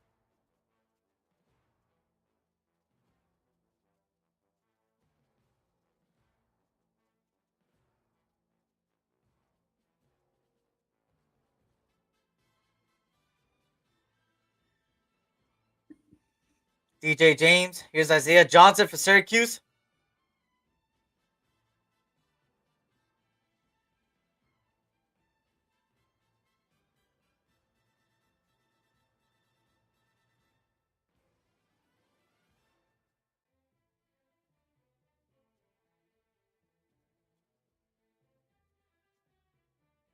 Jerry Jones.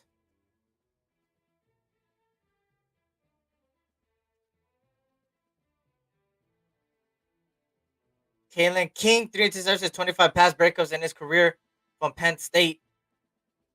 Doing the three, I think this is the three-cone drill, if I'm not mistaken. I'm not sure though. But there we go. Kamar Laster, what I was talking about for Georgia, 136 passing yards allowed in coverage in 2023, the fewest in FBS. Cornerback minimum of 350 coverage snaps.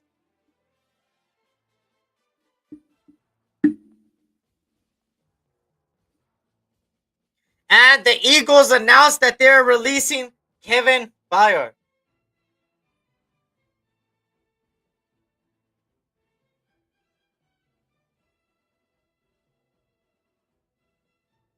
They have released him. They have released him. And also, once again, proving my point about this guy that I said JC Jackson was not that good, the Patriots have released him, who they traded for last season.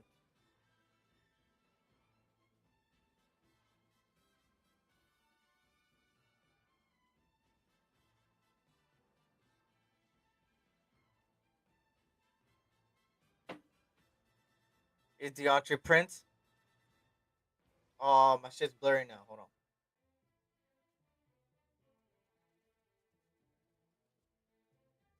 There we go.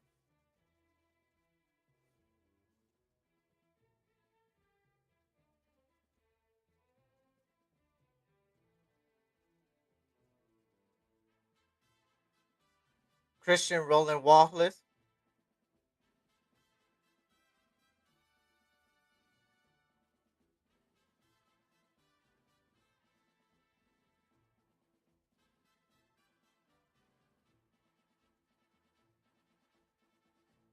There we go. Chow Smith Wade. Looked pretty good there.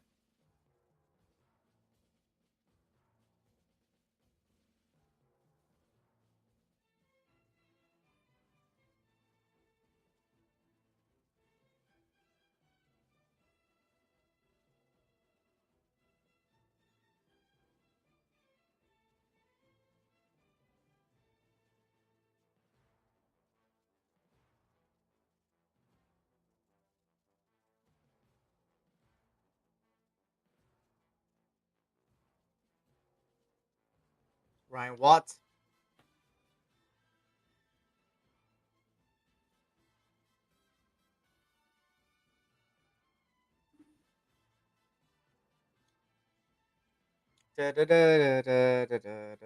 These freaking a couple Buckeyes hanging in Indianapolis talking ball. He finished all the medical working into his 19s. I don't even know what the fuck they're talking about. Now here we go. Commercial again.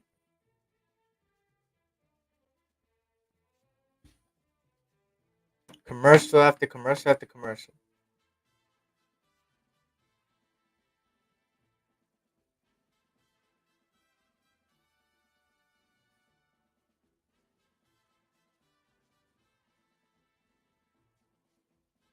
Cornerback Jackson could be another Jack Jones. Which one are you talking about?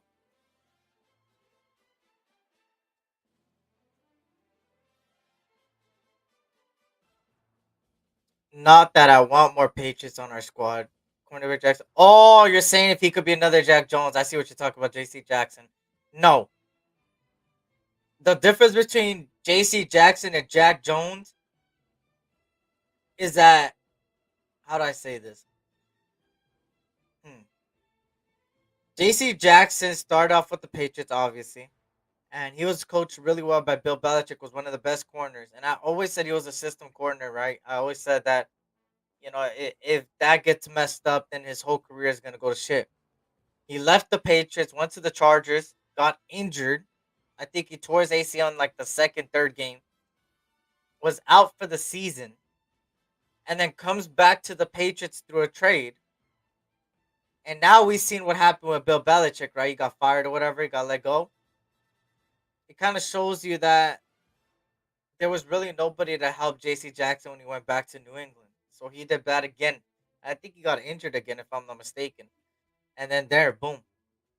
With Jack Jones was never really injured. He was more like lack of effort. Like he didn't want to play for Bill Belichick. He didn't want to play for the Patriots no more. You seen it. He kind of was checked out.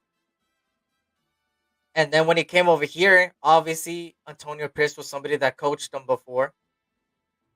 And at the end of the day, AP is a player's coach, and he made Jack Jones play for him. He made him play for the silver and black. And you kind of see him being a Raider.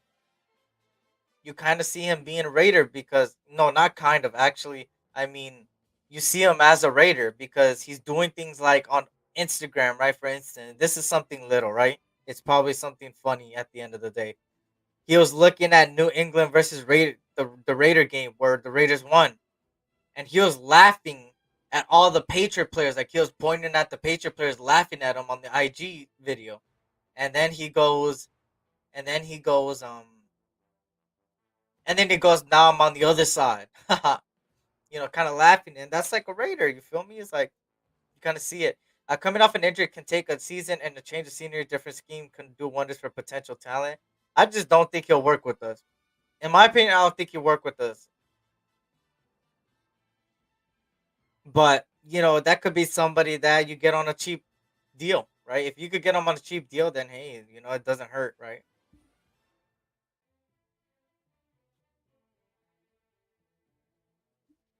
We'll never forget the challenge those pick six. I know, and then he went haywire. Like, what the fuck?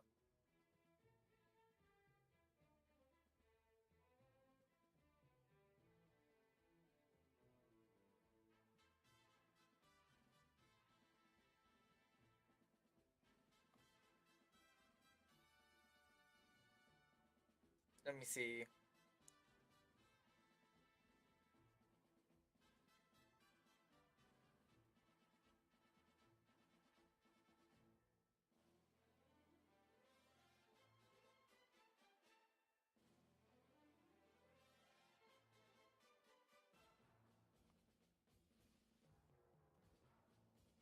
Here comes Quinion Mitchell. Quinion Mitchell right there. Make sure to hit that like button, y'all. Make sure to hit that like button. Josh Newton, 152 tackles in his career.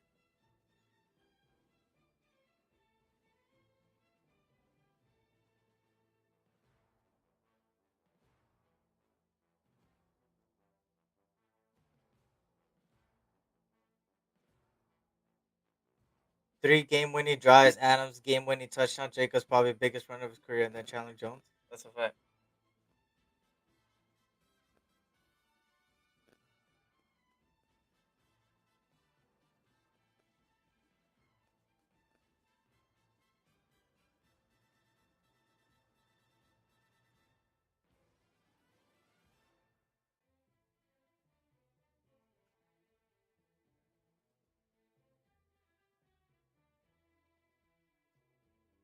Yo.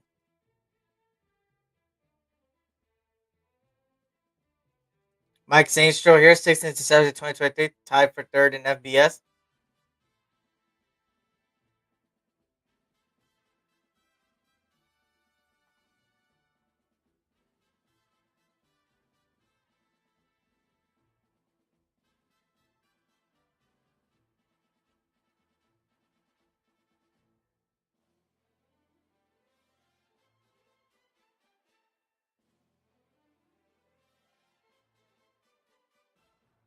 Josh Wallace.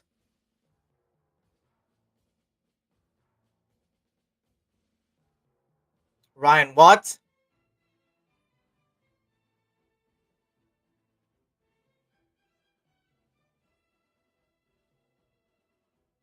Terrion Arnold, 2023 first team All SEC.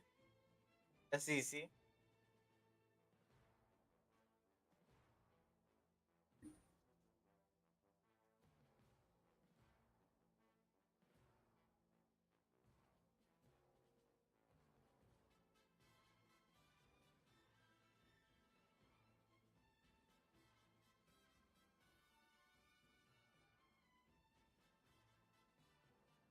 The 49ers interviewed new Raiders safety coach Gerald Alexander for their defensive coordinator spot earlier today. Interesting. Interesting. Interesting.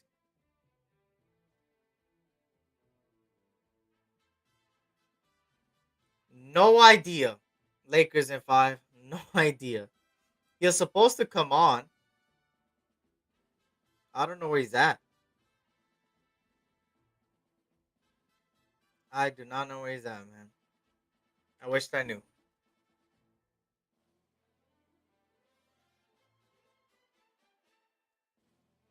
I wish. He said he was gonna be here later. Earlier. Well, yesterday he told me he was gonna be here like a little later today, but obviously I think the cornerbacks are about to end, and I'm gonna leave when the cornerbacks are done. So it might look like he might not be here. I'm gonna run this live until 2 hours, and then I'm out of here.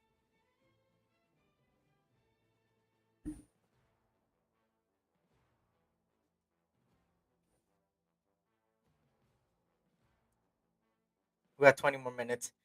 Jarvis Brownie Jr. here, career high 12 pass breakups in 2022, led the team. Ryan Cooper Jr.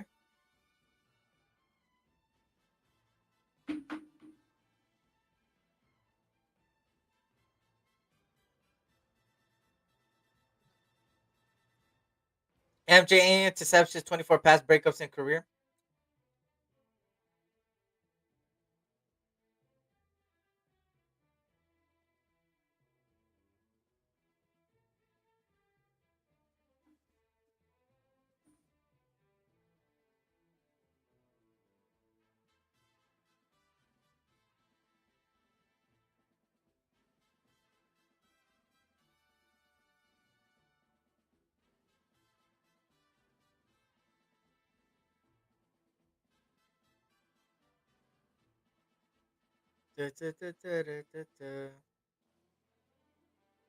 Kamal Hayden, 3 interceptions, 8 pass breakups in 2023.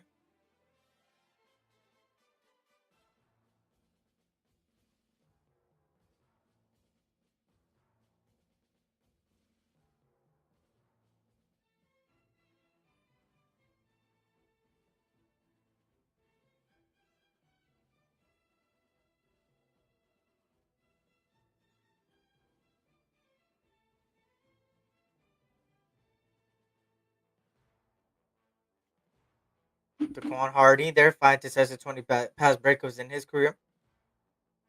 You holding it down, that though? Well, that's what's up. I appreciate that, man. I appreciate that. Trying my best, man. Cam Hart, 4 pass breakups. Then we go DJ James here, PFF 15, forced incompletion in 2023, tied for 9th in FBS. Isaiah Johnson for Syracuse, 6 pass breakups in 2 of the last 3 seasons.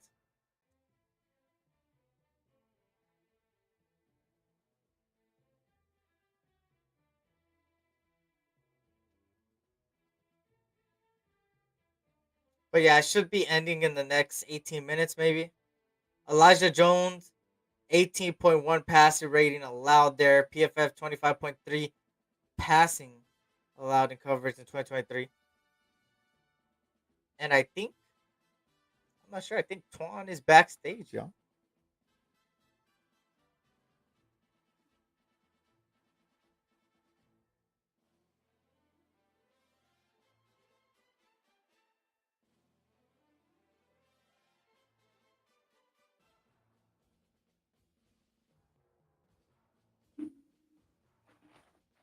Damn, he dropped that pass. Shout out to Willie Wayne. What's good, Willie Wayne?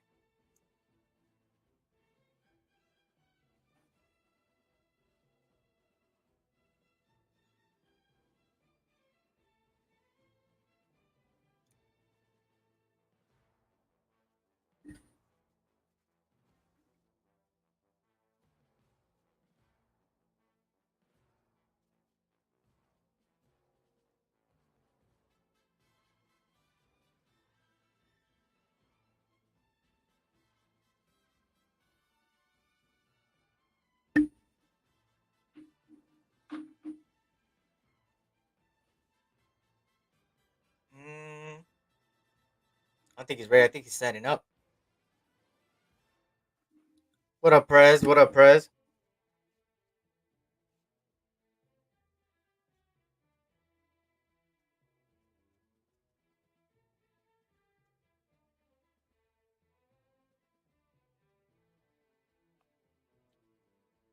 All right, here we go. Here we go. I got somebody.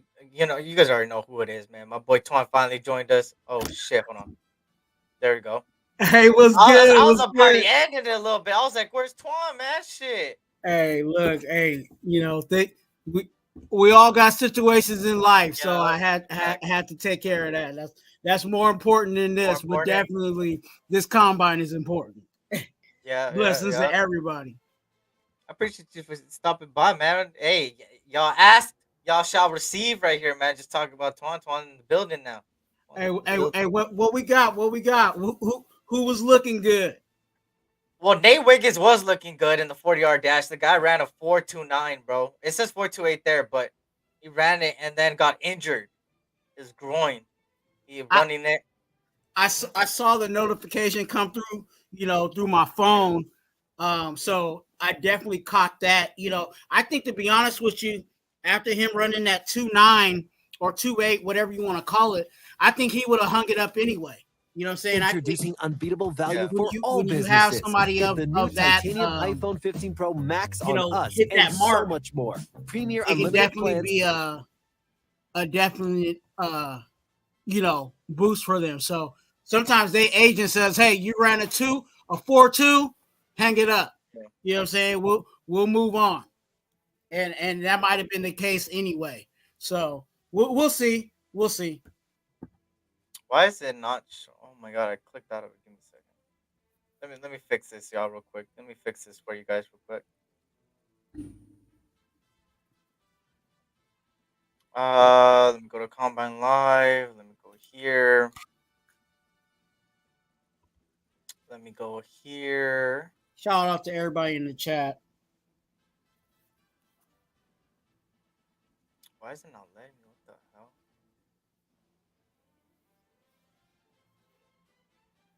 Oh, there we go.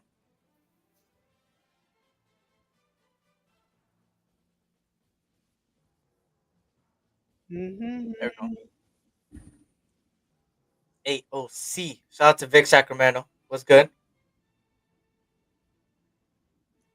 Yeah, I hear you got the best song in the background. Yep, yep, yep, yep.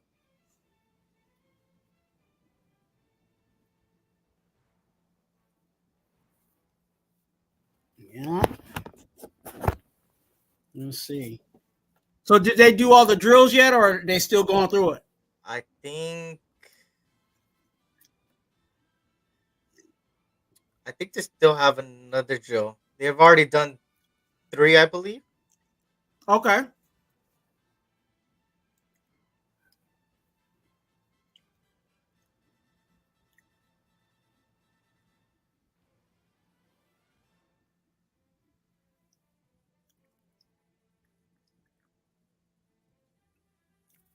Oh yeah, but I forgot. Yeah, but I forgot. Mad props on your intros. Clowning your old one was very good too. Oh, you're saying the new intro? I appreciate that, man. You already know, man. My boy Prez be putting in work. You know, I had a vision, and he brought it to life. That's what happens, man. Looking good over there. Here we go with the what is this called? What the hell? I can't even. Read that. Terrell Austin drill number 2. Not even sure, bro. Not even sure what the hell this is.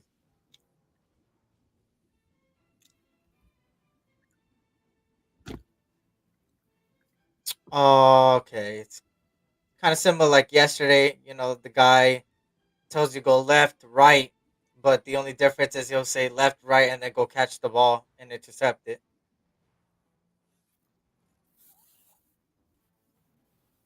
Terrion Arnold, somebody that's been impressive today, man. This guy's one of those guys that's been impressive. Terrion Arnold from Alabama.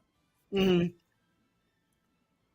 I think he's one of the top coming out of the draft. Yep.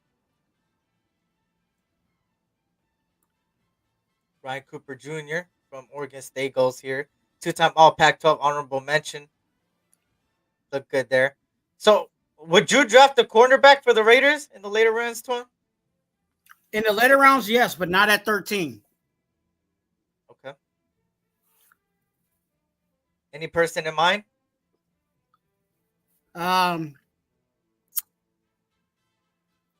We'll see how far Kool-Aid goes back. He might be a second round look, possibly a third. Yeah. And that's the question mark that, like, especially with Teron Arnold, because you have a situation similar to what we had when we drafted Arnett, right? Yeah. We drafted Arnett thinking that he was the corner when Jeff Okudah was on the other side. When you have two corners, it's kind of hard to tell who really was the good corner. You know what I'm saying? Because obviously, most cases, quarterbacks will go away from one corner and then the other corner gets all the action. So, a lot of people are saying Teron Arnold is the guy, is that main guy. But it could be, Kool-Aid getting, that they going away from. So, but we'll see how far, Kool-Aid goes back. With that being said, so that's what I looked at, and then Cooper DeJean, John or DeJean, whatever you want to call it. I think he also is another guy to look at for the room. You know what I'm saying? I think he can. He plays corner, but he also can get it in with the safety. You know what I'm saying? So we'll see how that plays out for us too. For me, when it comes to the first round, I think there's 3 cornerbacks that could easily go in the first round, and that has to go with obviously Nate Wiggins, DeJean, and McKinstry. But now with the 2 injuries happening to both McKinstry today, that might require him to get surgery, and apparently he might be ready by training camp, which would knock him, right? That's one. And then obviously Nate Wiggins just got injured, but he's on the sideline. He's still there. It's not like he went to the locker room and came back out, so that's a good sign. He had a groin injury there, which groin injuries, they tend to only knock you out a couple weeks. It's not really bad. So that's another thing there. And then obviously DeJean is healthy. He didn't participate today. He's gonna wait to the pro day. So for that case, I think there's 3. But now I think there might be 4 because there's one that's starting to rise, in my opinion, which is Quenyon Mitchell from Toledo, that I'm liking a lot. Actually, liking quite a lot, especially after this combine. He's looking really good. Ran a 4.33 right there, the second best time of today. On top of that, look. And speaking of Quenyon Mitchell right now, if you guys are watching the combine live too, boom, he's doing the drill right there. Boom, good footwork, good turnaround and run. Um, Obviously that's another guy that might be rising to the first round. Um, but as far as second, third, fourth, I have a couple guys in mind that I would like to draft. Which looking at my list here, just based on the Raiders and what we need and stuff like that. Honestly, let me think. Let me think. Let me think. Kamal Hayden in the fourth, fifth round would be a decent, which is from from obviously Tennessee, and then another guy that I've been looking at is DJ James from Auburn, and then Chris Abrams Drain from Missouri, um, Cam Ward from Notre Dame, Kalen King from Penn State, Charles Smith Wade from FSU. And those are some guys that I would get later on. So Yeah, you can't you play the definitely. combine on your screen live? I don't know. I think it's copyright because it's NFL Network. But I Yeah, think there is a way where I could crop it or even put the audio, right? Which the bad thing about it is that I don't have a soundboard yet. Soundboard would be perfect. Soundboard would be perfect. Watch it on YouTube Live. I don't have YouTube Live. Herrick, I like Jones, FS at quarterback later in the draft. Mitchell is nice, but I still think we need online. I think we need online too. On regular YouTube, it's blocked. On regular YouTube, it's blocked. yeah. I think some names that you brought out because I don't have the list, right in front of me, but some of the names you brought out, like Kalen King, is definitely a guy, in the later rounds. You think who's the guy you said that is rising into the first round, you think? Quenyon Mitchell. Yeah. I think he did well in the Senior Bowl. I'm trying to find it. If we talk it O-line, Talise Fuaga is going to be the real deal. He's the truth, man. That's been somebody that's been on my board. And I said it earlier because somebody earlier talked about the offensive line. What is it called? I'm starting to look at the offensive line tape. I have all college film right now. I have all 22 films. So I'm watching now finally the offensive tackles. Yeah. Fuaga is one of those guys, like I've been saying, I will want him at 13. If we're going to stay put and get somebody, I like Fuaga. I know some people like J.C. Latham, and he's good too. But I personally, if you ask me my pick, it would be on Fuaga.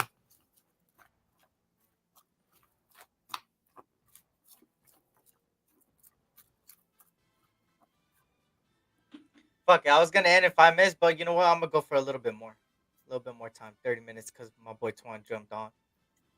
For sure. Broad jump, 12-2. Tyler Owens there, Texas Tech. They're just showing the broad jump there. Just saying, I'm in my backyard smoking a joint, about to go back inside to watch it for sure.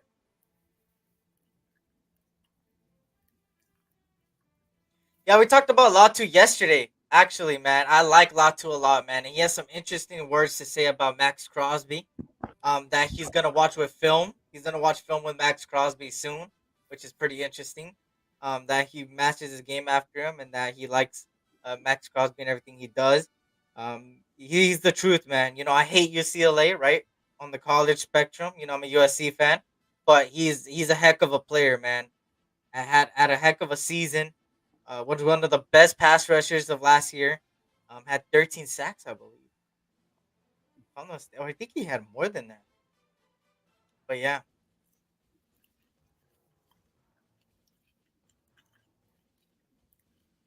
Here we go, MJ from Pitt. Interception, 24 pass breakups in his career. They're doing the draw here. I see a lot to getting drafted first round. Would love to see his draft them. Yeah, yeah, boom, first round easily, bro. Easily. But I don't think at 13th the Raiders would go that route. But I would not. I just feel like the Raiders are gonna pull some shit out of the bro. I feel it, bro. I feel it. The Raiders are gonna pull something, bro. They're gonna either stay at 13 and go into the first round again, so they can have double first round picks, or they're gonna go up into the top 5, bro, and go get a quarterback. It's one of those options that I feel like might happen. But if neither of those happen, obviously an offensive tackle, right tackle specifically, at 13th would not be a bad route at all, in my opinion. I know I hate drafting O-lines in the first round, but these guys, these offensive tackles, especially the first 1 through 4, are fucking amazing, bro. Well, like I said, with the offensive line, you definitely the benefit of having him, on the first, in the first round is that you have that 5th-year option for them. So they can be cheaper, you know what I'm saying, in regards to contract wise when you do sign them in the first round. So that definitely can be an option. And if they turn out good right off rip, that's even better for the team that drafts these offensive line, because that means you have a good offensive lineman that is young, that's still gonna develop, and on cheap labor. Yep. All into one. Yeah. Would be a good season. I wouldn't be mad at that, Lewis. I would not be mad at that. I'm all for it this season. Last season I would have said heck no, but this season I'm fine with Fuaga at 13, man. If that's the route they go in, right? Yeah. Because believe it or not, y'all, the worst case scenario for the Raiders next season, which is not even a bad case scenario, and even Antonio Pierce said it, is that here comes the box drill. It was not AOC might be the quarterback next season. We're starting one too. And that's the worst case scenario, which at that point, we've seen his potential. I mean, he's got potential there. It's not like he doesn't. He's just not ready right now. But what happens if you give him a full off season with the same weapons, with the proven offensive coordinator, which even though, Chicago Bears wasn't too good on offense and blah, blah, blah, maybe just, he needed a new scenery, right? With the new quarterback and better weapons and better coaching staff around him. And on top of all of that, you build up an offensive line, a heck of an offensive line. You got yourself a team on the offensive side of the ball. But, obviously, what my perfect scenario is Jaden Daniels. That's my perfect scenario. But yeah, I think with no, go ahead. I was just gonna say it's just gonna hurt if we go into next season without establishing, like, the worst, absolute worst case scenario is if we don't address no needs. Like, obviously that's never gonna happen because we're obviously gonna address it. But I'm saying, like, if they don't address, like, the offensive line, if they keep the same offensive lineman again, if they do certain things like that, if the offensive coordinator doesn't pan out, like, it's those things that scare me. But the exciting part about it is that there's coaching staff around these guys that could easily bounce back and help these guys and have their back, you could say. Yeah. I don't think we're in a situation where we ain't got coaches. Yeah. And I'm saying coaches with an S at the end. We got more than one coach on this roster that actually can get the job done. Like, if I'm saying this crazily, but if something happened to AP, we got a head coach already on staff. You know what I'm saying? Whether it's Marvin Lewis, whether it's, you know what I'm saying? Like, we can keep going down the list. There's so many guys that have been in the head coach position that can take care of this, take care of us, you know what I'm saying, moving forward.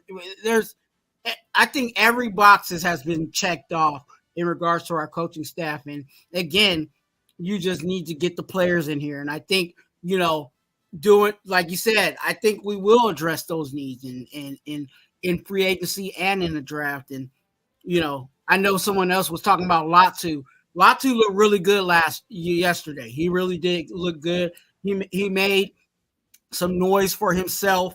You know what I'm saying? Of course, he has the injury history with the neck injury, but he definitely he made some money yesterday. That's a fact. If McCarthy or Penix is there at 44, are you taking one? I'm taking Penix. Yep. At 44, I'm taking Penix. If it's at 44, I'm taking Penix. I know he's got injury history, but at the end of the day, the guy's talented, man. You can't even blame him for the national championship. This guy, even through broken ribs, practically, very hurting ribs, like bad ribs, after getting smacked every single second because his offensive line was atrocious in the national championship. Right. And Michigan's defensive line was just on one, right? He still went out there and made throws and the receivers dropped him. And that is not his fault. The fact that he's playing with hurt ribs, and every time he throws the ball, it's a good pass, and he holds his ribs right after the pass. He was hurting, still making good passes. Just his receivers didn't help him, and that's what sucks, right? And you a guy like that is heart, man. You can't teach heart, you can't teach passion, you can't teach love for the game. You just gotta have love for the game. That's exactly what he has, and he's got that toughness that I like to see. And besides that, he's a good thrower, could get out of the pocket. All those things combined, he's good.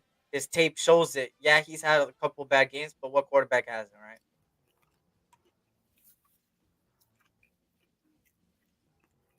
Yeah, I agree with you. I think if it's between J.J. McCarthy and Penix, Yeah. I'm taking Penix. Why? Because he can throw the ball, and it's on tape. You know what I'm saying? Plenty of times we've seen Penix throwing the ball, Yeah. putting it, throwing deep passes and all of that. What do you want out of your quarterback? What's the first thing you want out of your quarterback? Can he throw the ball? And unfortunately for me, and it might be a victim of circumstance in regards to J.J. McCarthy, but he didn't put enough on tape for me to say I trust him throwing the ball. And again, we'll see if it pans out for him, and what system he goes to. That's we talk about it all the time how important, as much as we talk about the player, it's also always about the scheme and system that they go into. Sometimes it makes a player better. Sometimes it makes a player look like he shouldn't even be drafted. That's a fact. And then J.J. McCarthy, he's not a bad quarterback either. In the national championship, he surprised me in some of the plays he made, and he made them in a very critical down, especially that 15-yard run that he did. So would I be mad at J.J. McCarthy at 44? I wouldn't, but also just by preference is Penix. I think Penix is better than McCarthy by a mile. But that's not discrediting McCarthy either. For me, it's more about our situation and who works better with us, and it's just Penix fits the system, right? He's got passion, and he shows me a Raider. A Raider to me is what you see with all these guys that we have on the team, right? They're gonna go out there no matter what. They're gonna go out there and put it all on the line to just win, baby, right? And Max Crosby's a perfect example of that. He got hurt last season and still played it. He didn't care. He wants to play. He wants to go out there and show out for the Raider Nation. So, Penix, and at the end of the day, the worst case scenario, right, is that McCarthy, if McCarthy and Penix is there at 44 and we haven't gotten a quarterback in first round, obviously, you could you're going to, what? The worst case scenario is they're going to be behind AOC and they're going to compete for a quarterback spot, pushing each other to the limit to see who, but like that, it's good. It's good. Competition is good. And I'm going to continue to say it. Competition is good because it boosts players in the way they play because they want to secure their job. AOC knows that that's his job right now. As of right now, it's his job. And if we think for a second that he's not going to try his best to keep his job, we're highly mistaken because he's hearing these rumors, y'all. He's hearing Jaden Daniels. He's hearing Bo Nix. He's hearing Michael Penix. He's hearing all these things. He's even hearing Kirk Cousins. And he knows that he got to come out and put on a show in practice and say, hey, I'm here to stay. I'm developing. I deserve the starting role. It's going to be interesting, man. Mm-hmm. Jordan Travis is going to be the steal of the draft because of the injury. Oh, I feel that. A lot of people are getting injured that are going to be steals of the day because of that injury. And usually, I mean, look at Tua Tagovailoa. He got injured. Everybody didn't know what was going to happen with him. Yeah, he got concussions, but that was not his fault, bro. That was all the coaches, man. They put him back out there in back-to-back weeks off a concussion and got freaking back-to-back concussions. But look what he did this season, right? Even though in the playoffs he kind of stunk it up, still had a good, decent season. I like Jarvis Brownlee Jr. Okay. I just saw something on tape. It looked good. Okay. There might be somebody in the mid rounds, later rounds to pick up. Mm-hmm.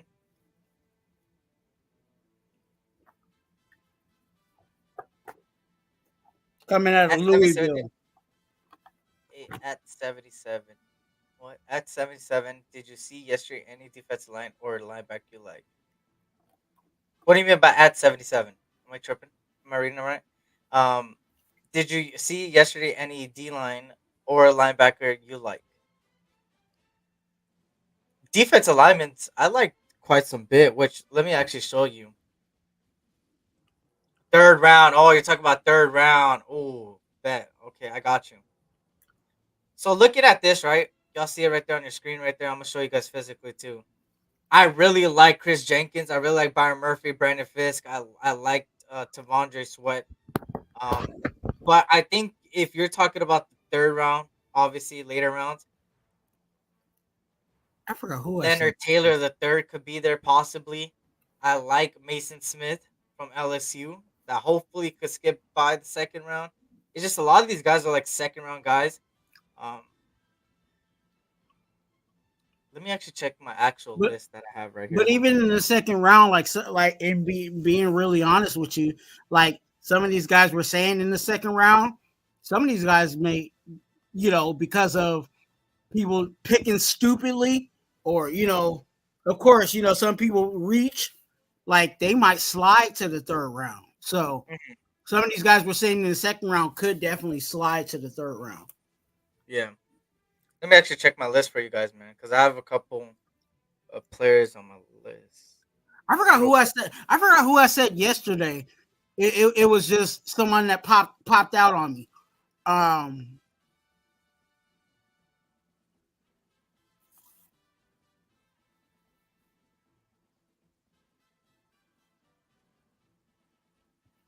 Let me see him.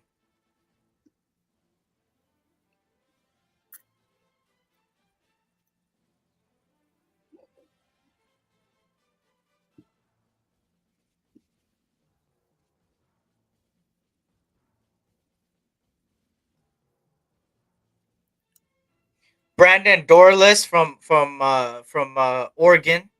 That's another one on my list right there. And then obviously I talked about Chris Jenkins earlier.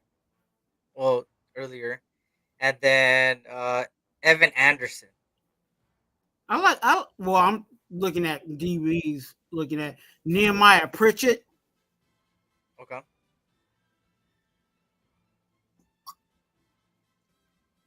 But yeah, those are guys, because you said the third round, right? If I'm correct, Lewis. That's another guy. The guy that I just said, he plays nose tackle. So we need a nose tackle at the end of the day. So that's a guy at the third round you can easily get. Penix is good also. No, that's a fact. 805. Carter is nice. Fisk, but I think he is gone at linebacker. I like Cooper or Trotter. But yeah, you also said linebacker. Hold on. Yeah, I like Trotter. I clicked out of it. I need to update this. I need to update this. I also like I like in the possible mid-late rounds, Eichenberg. Okay. I forgot what his first name is, but his last name is Eichenberg.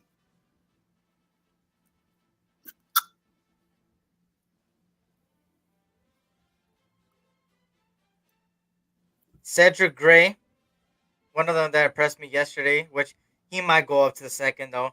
I like Junior Colson from Michigan, and then another one that I have projected in the third round that I would like is Maurice. I can't say his last name, but he's from Notre Dame, the 6'2" guy over there. LaFowl, maybe that's how you pronounce it. So yeah, that's all third round guys that you said that's on my list. Obviously I have other players, but those guys are like second, first round guys. I think AP goes after Truder, the name and position. Got you. Linebacker Wilson. I feel that.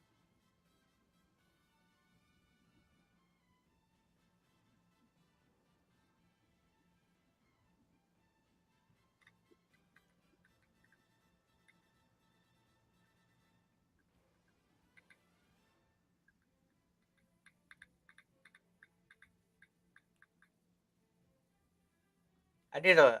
I don't know if I should make a spreadsheet or I have it on a. I have it on a Google Doc of the list, but I don't like the way it looks. So I think I might. I think by next week I should have like a official, like I could say maybe I'm gonna make like a slide, some slides, so then I could show you guys personally.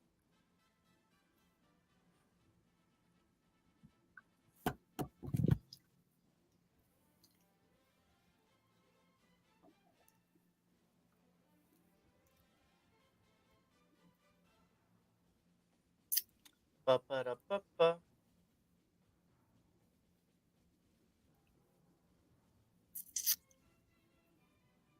Commercial again.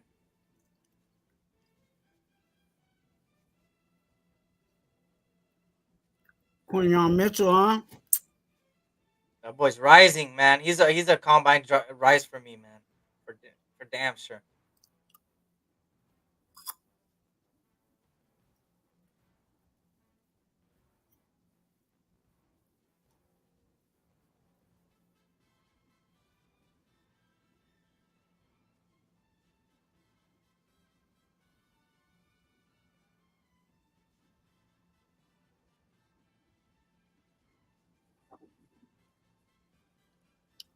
Did what's his name run the fastest 40 that 4.29?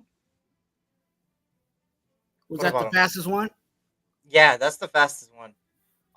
According to this, which is interesting because I didn't see him run a second one. It became a 4.28. Okay.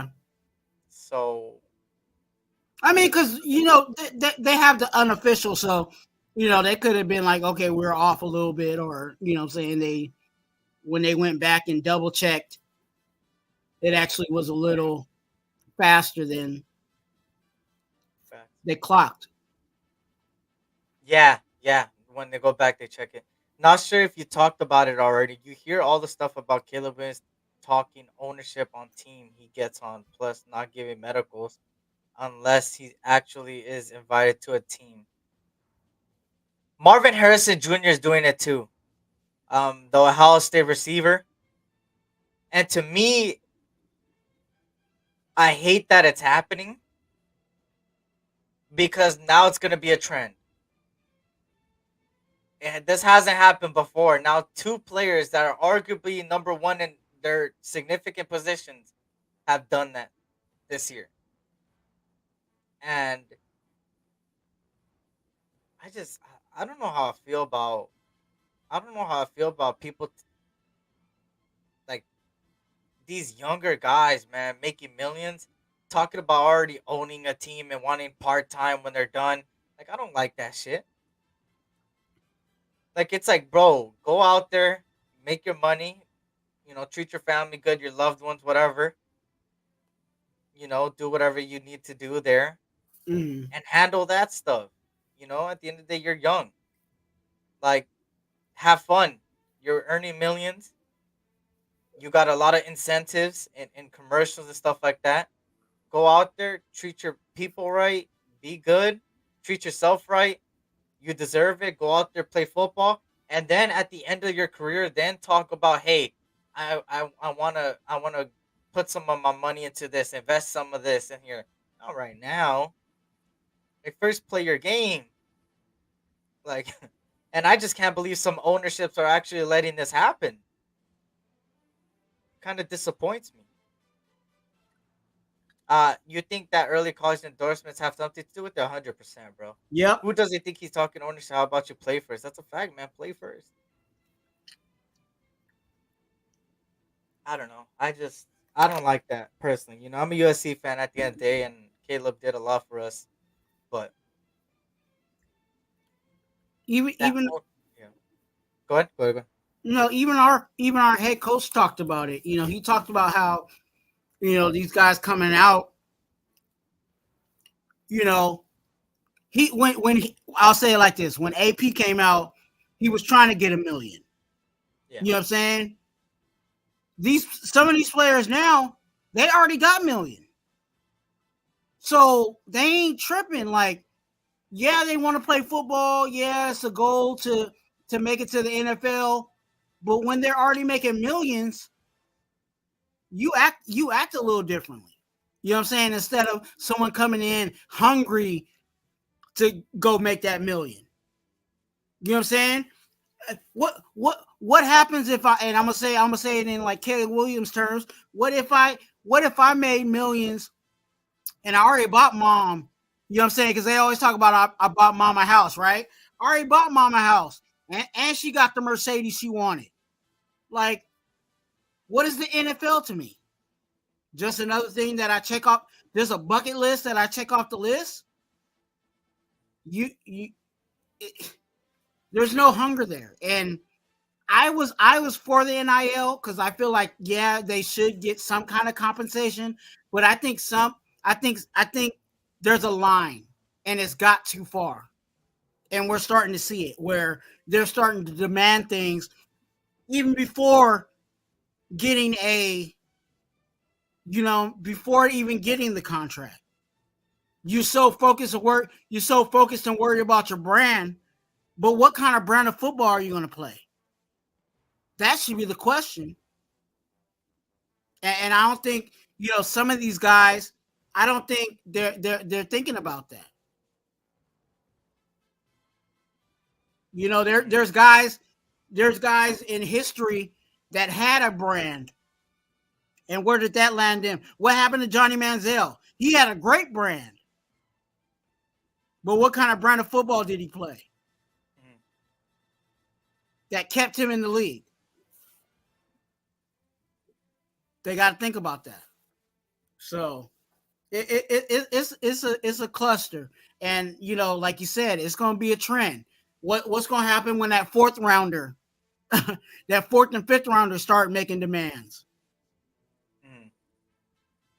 We'll be in trouble. So somebody got to do something about that. Facts, man. Shout out to Jesse. Said, "What do y'all think of Braylon Trice from Washington? He reminds me of Max Crosby. Has a motor on him. Well, that's one of his pros, right? For Braylon Trice, he's very good, very good. He's got a very good explosiveness. If you haven't seen him play, man, I would recommend.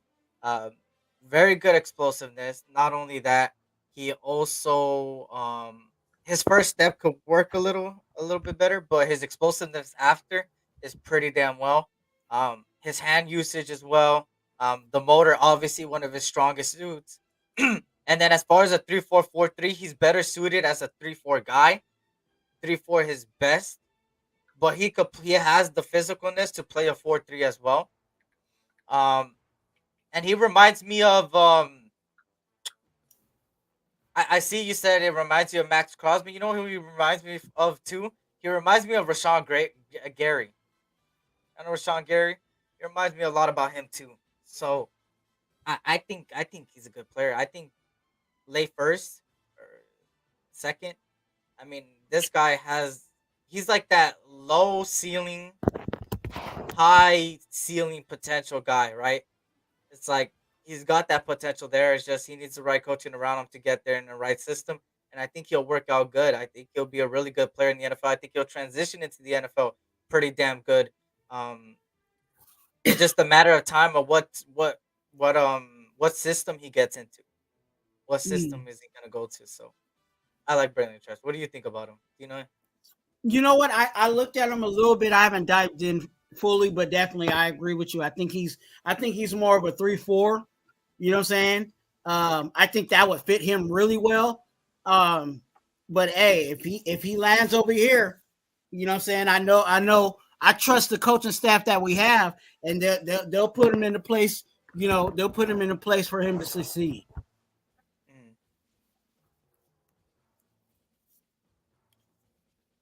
Yeah,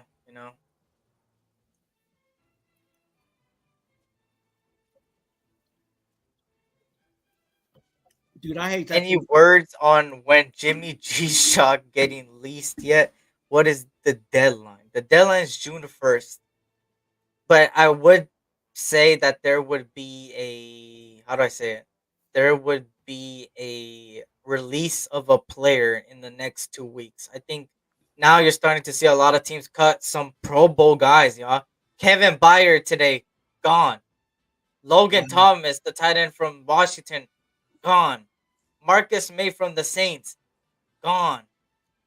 You're starting to see the free agency is getting spicier, y'all. I don't know about y'all, but free agency is getting spicier by the minute, and we're just getting started on cuts. More people are gonna make cuts, and I think the Raiders need to execute a cut now in order to get that cap space available for free agency, so you could go make some big splashes. Because I'm tired of the little splashes, the little put your foot in the puddle, and that's it.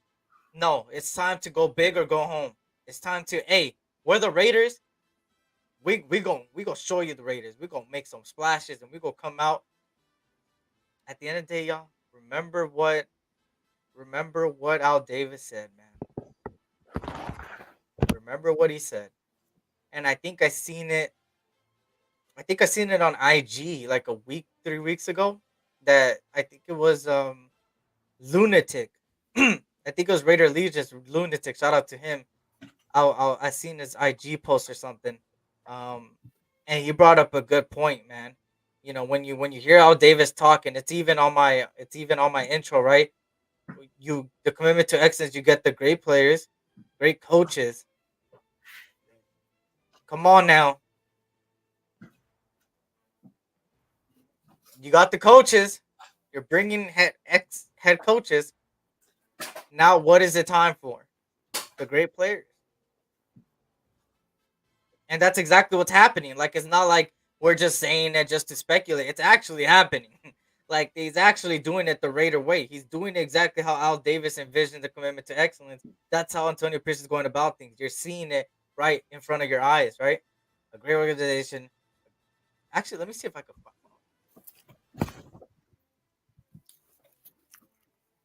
Man, that Autumn win slaps, dog. I don't care what nobody said. I know, right? He said cut Illuminor ASAP, and yeah, cut Amik ASAP. I think Illuminor is a free agent, and I think Amik, yeah.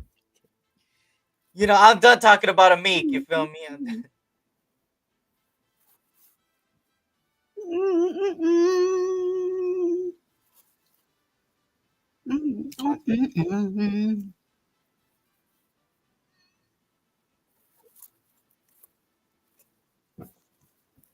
So make sure you hit that like button, y'all. Hit that like button. They're showing the defensive alignments of yesterday. I think the Titans are up next, which this might these are the last 4 minutes before I head out, you feel me? But the cornerbacks look good today. I think Terrion Arnold had a 37 vertical jump. That's really good. I named some cornerbacks that we could get in the later rounds. Again, for the people that just joined us and just giving you guys some names for the later rounds for the Raiders that I would love. Let me actually bring up my list again. TJ Tampa from Iowa State is a good one. And this is for the later rounds, y'all, just to make sure, again, saying it. McLaughrin from Arkansas. Kamal Hayden from Tennessee. DJ James. Dang. If some way, somehow, Quinyon Mitchell goes into the second round, that's a guy I would look at. Jordan Jefferson, Jesus. Yeah. Charles Smith Wade, Chris Abrams Drain. Tre'Darian Jones from Clemson, and Cam Ward from Notre Dame. Some guys that I would like the Raiders to go look at and go out there and maybe draft, right? Maybe draft. There's also center. Oh, there's also offensive linemen getting cut today, y'all. This is very interesting, the free agency, how it's going to go. And I can't wait. I love free agency, man. I love the draft, but I love free agency, bro. Especially this season, knowing it.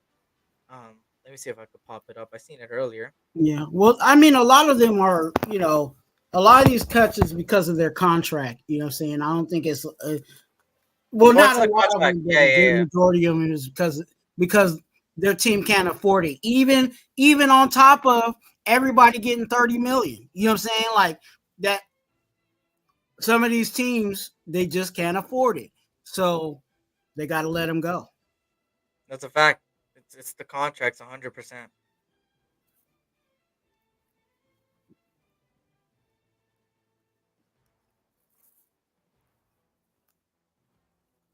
A make proofs all you wrong every year, so keep wishing on the downfall. Hey, I'll say it again. If I've been saying for the past 2 or 3 years, Meek needs to be our last corner On the depth chart. on the depth chart. And if and I'm not saying that in a bad way. I'm saying Meek deserves a spot on this team. And if he ends up being the last corner, I'm cool with that. You know what I'm saying? Like if there's corners that are better than him, but Meek's that last corner, like the last corner, that means our quarterback room is is a monster. Yeah. Because Meek is that guy. I stopped talking about a Meek like a year ago. I stopped talking down on him. I used to talk down on him all the time, but all I gotta say, you know, y'all remember the last time I talked about a corner bad, and it was his name started with a T, and his last name started with an M, and you seen how that worked out. That's all I gotta say, right? That's all I gotta say. Trayvon Mullen. That's who I took. Where's Gravy? Gravy, you love him some Trayvon Mullen. Hey, but hey, it is what it is, and I think like I said, Amik is that guy. I know that we're gonna have to pay some money for him, but we'll see what he wants to do. Does he want to stay a Raider? You know what I'm saying? Does he want to go get the bag? And I'm not gonna be mad at him if he go to another team and get the bag. But I think we'll see. I think he wants to be a Raider. I think with the Meek Robertson, the thing is with one thing about him is his grit, man. And I talked about it with Michael Penix earlier, right? It's that, hey, I know I'm at a disadvantage. I know I'm at a disadvantage with my height. I know I'm at a disadvantage with certain things, but I'm gonna come out here and play and give it my all. And that's all I could ask for from a guy, man. And that's exactly what Amik is. I had a lot of criticism towards him a couple years back. And, rightfully so, right? He didn't show me too much. And back-to-back years, I said cut him. But the more and more I see him play, the more and more I feel like exactly how Twuan feels. You kind of keep him. You can't let go a guy that, in my opinion, I don't think he wants the bag. I think he wants to stay a Raider. I think the Raiders believed them enough, right? Even through all the speculations about him getting cut, they still put respect on him and kept him. So he knows he's gonna cherish that, and he's got that dog mentality, man, and that's all I could ask for. So I wouldn't be mad if he stays on the team and is like the fifth, sixth corner. At the end of the day, I think there's gonna be 3 to 4 other corners above him, which that's nothing bad on him. That just means we got a good cornerback depth chart. So yeah, Mullen not even in the NFL, huh? I don't think so. His goddamn toes.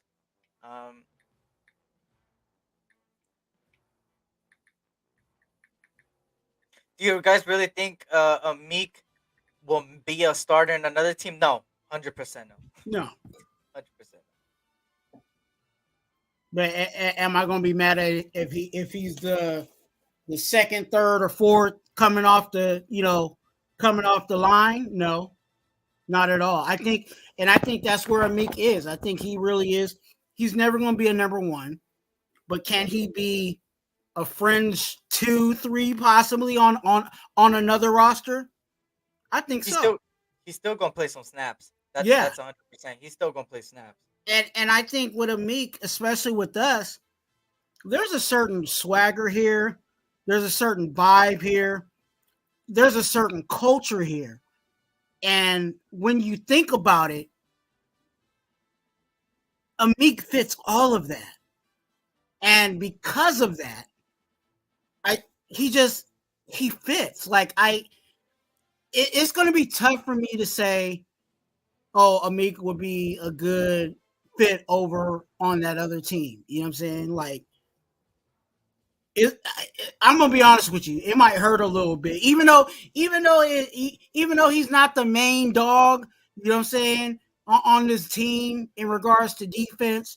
Like it that one is gonna hurt me a little bit. Yeah. If he goes somewhere else.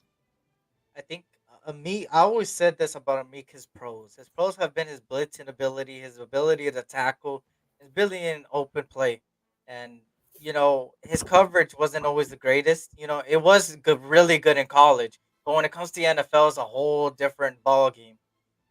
But he's got that blitzing ability and stuff like that, and you started to see him getting more utilized in the slot a lot last season when the snaps he got, and a lot of them came from blitzing. He got some sacks blitzing, and that's what I always said. That was his always his best, I guess, best suit, and they finally put him in the right spots, and that's what he's best used for.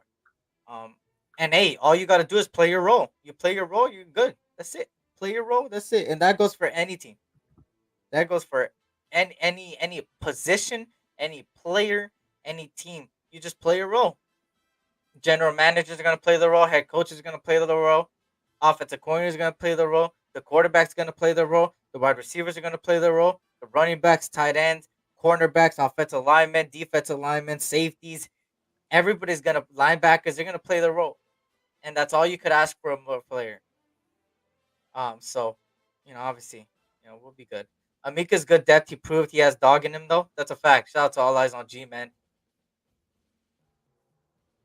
Yeah. Why are we talking about Amik? I think they brought it up earlier. Would you grab Stephon Gilmore in free agency? No. Or what about Jalen Jones? 100% Jalen Jones from Bears. Or settle on the rookie in the mid rounds. I think you settle for a rookie in the mid rounds, and you also go get a veteran corner. Yeah, you talking about Jalen Johnson from the Bears, right? Yeah, I think that's what he's talking about. Yeah. So, but here's the second batch of corners, which I was like, they're running 40s again. So yeah, I think it's the second batch, if I'm not mistaken. But these are like more of the fifth, sixth, seventh round, I believe. Guys. Because Kool-Aid and them already ran, right?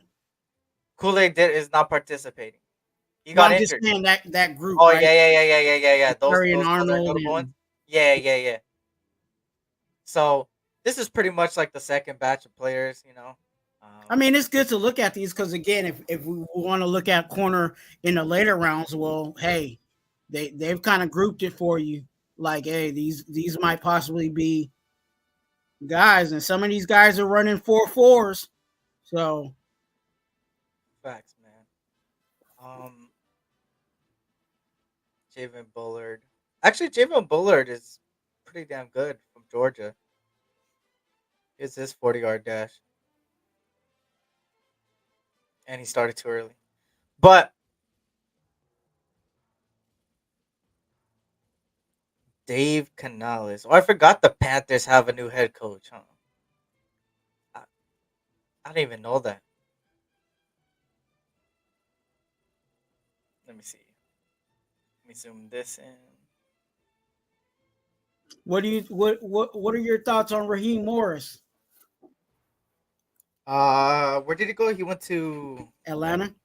I mean, that's good for them. They're building a squad over there.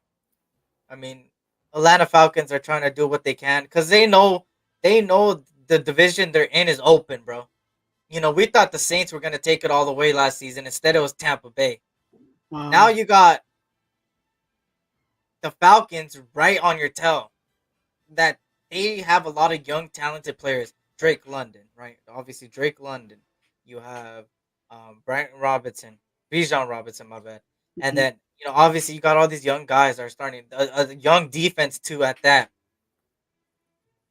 Now you just have another offseason. And you just brought in a guy like Raheem Morris to the team. Like, this is your chance to take that division. That division is so open that any of those teams could easily take it this season. Again. And then that's how it is on the. That's what I feel like the AFC West is to a certain extent. KC just won the Super Bowl again. Understandable, whatever. They're the team to beat. But let's be honest, they're beatable. It's just nobody has consistently beat them yet. And I think it's time for a team to finally step up. Now you have Jim Harbaugh, Sean Payton, Andy Reid, and finally Antonio Pierce all in the same thing. You have all different style coaches. 3 of them are proven head coaches, and one of them is a player's coach that has the team playing at a high level. So you got yourself a heck of an AFC West, and they're gonna go against that NFC North. I think that's it. So it's gonna be interesting to see what happens. It's gonna be interesting. Okay, But, Javon. 447. but obviously the second batch of players are going. The combine, NFL Plus, y'all, Dofu Sports, and all those things in between. Um, I'm a head out though. I don't know. Do you want me to possibly? Nah, it's all good. Yes. So all there is a second batch of players, y'all, for corners, and then obviously the tight ends, which the tight ends I'm not looking at all. So that's out of picture. Tomorrow is quarterbacks and all that. I'm not sure, Twuan, you're going live tomorrow because I'm not gonna be able. Yeah, I don't know. I don't know if that's gonna be feasible for me. I got something going on too. So, Yeah, I got stuff over the weekend, so it's gonna be kind of. but definitely, you guys do not want to miss out on that. Again, we get one of those quarterbacks. I'll say it like that. It ain't like we're gonna get two. We ain't gonna get a whole bunch of free agent quarterbacks and fill out this room. You know what I'm saying? So there's gonna be a quarterback that we're gonna get out of obviously out of tomorrow. So you definitely don't want to miss that. Go to your Dofu Sports or whatever. Get with Yeah, it. it's early.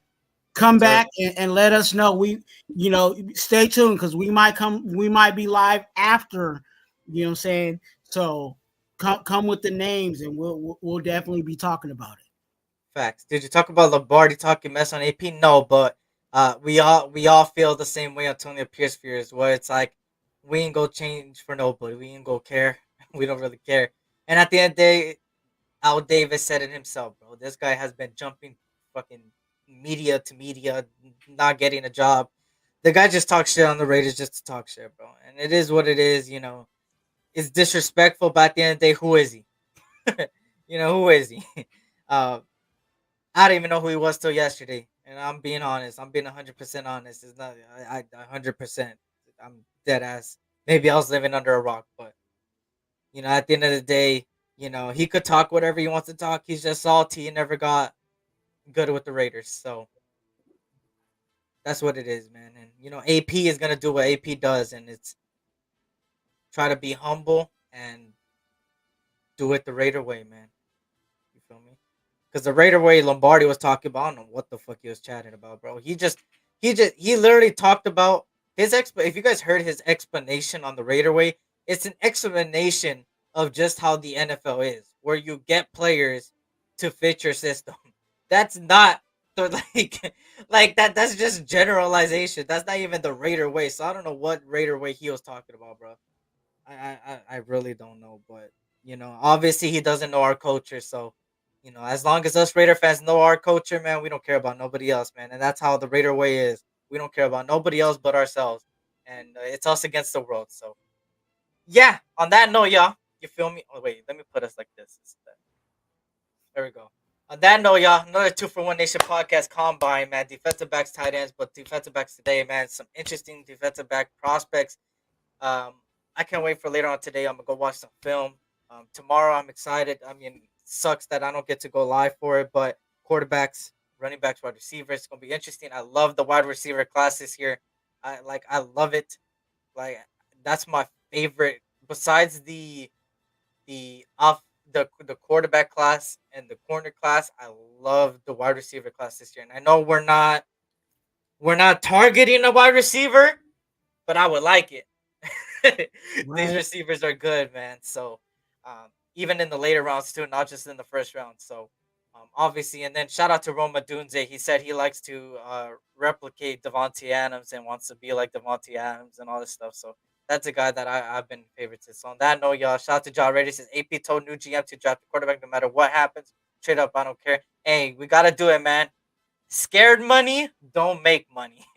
That's what it is. So on that note, y'all, anything you want to say before you head on out, Twuan?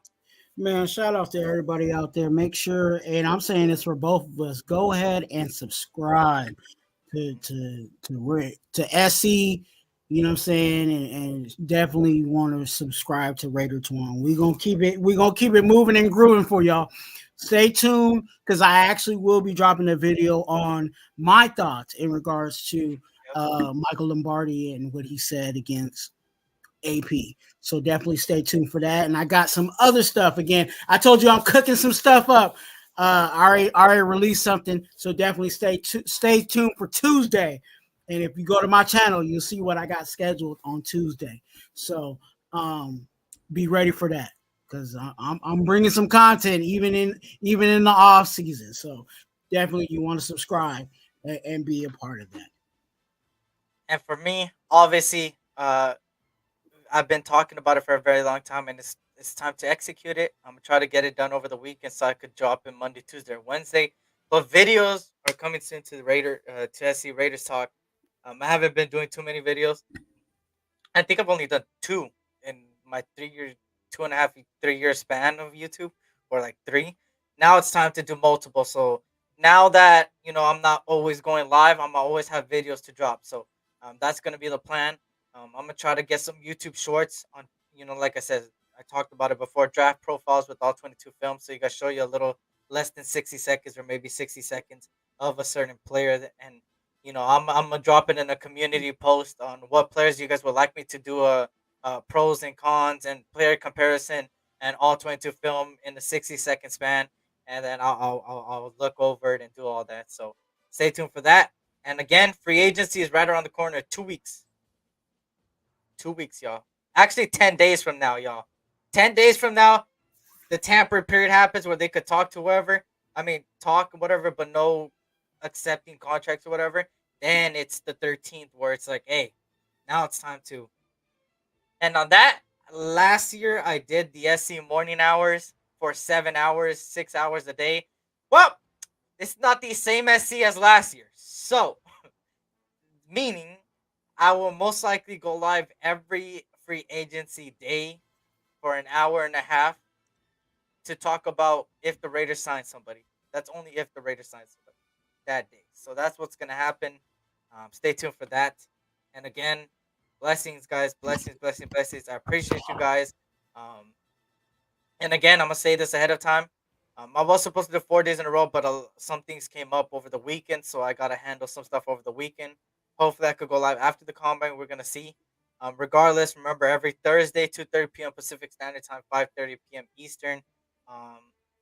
2-for-1 Nation podcast. And then me, sometimes I go live on Monday or Tuesday or Wednesday. But I don't think next week I'm doing that. I think I'm going to drop a video instead of some free agents. I think 3 to 5 free agents that could change the Raiders into a better way and go down the right path. But besides y'all, I appreciate you guys. Enjoy your weekend. Don't drink and drive. Also, blessings to you guys and your families, man. Yeah, and once again, I wanted to say this publicly too. Wherever Gabe is, man, my condolences to Gabe. I already hit him behind the scenes, man. I just want to say publicly too, my condolences and prayers up for him, man, and his family. So I appreciate you guys, man, like always. And life is too short, man. So always tell your loved ones you love them. I always say that every live. And then on top of that, see you guys next week, man. For me, most likely. So on that note, y'all. Tough time never last, but tough people do, and you guys are all some tough people, man. And this was the SC Raiders Talk. Also, your boy, RaiderTwuan, man. Another 2-for-1 Nation podcast, man. And we are out. Peace. Is the will to win. Is the will to win. Your commitment to excellence and your will to win will endure forever. You will match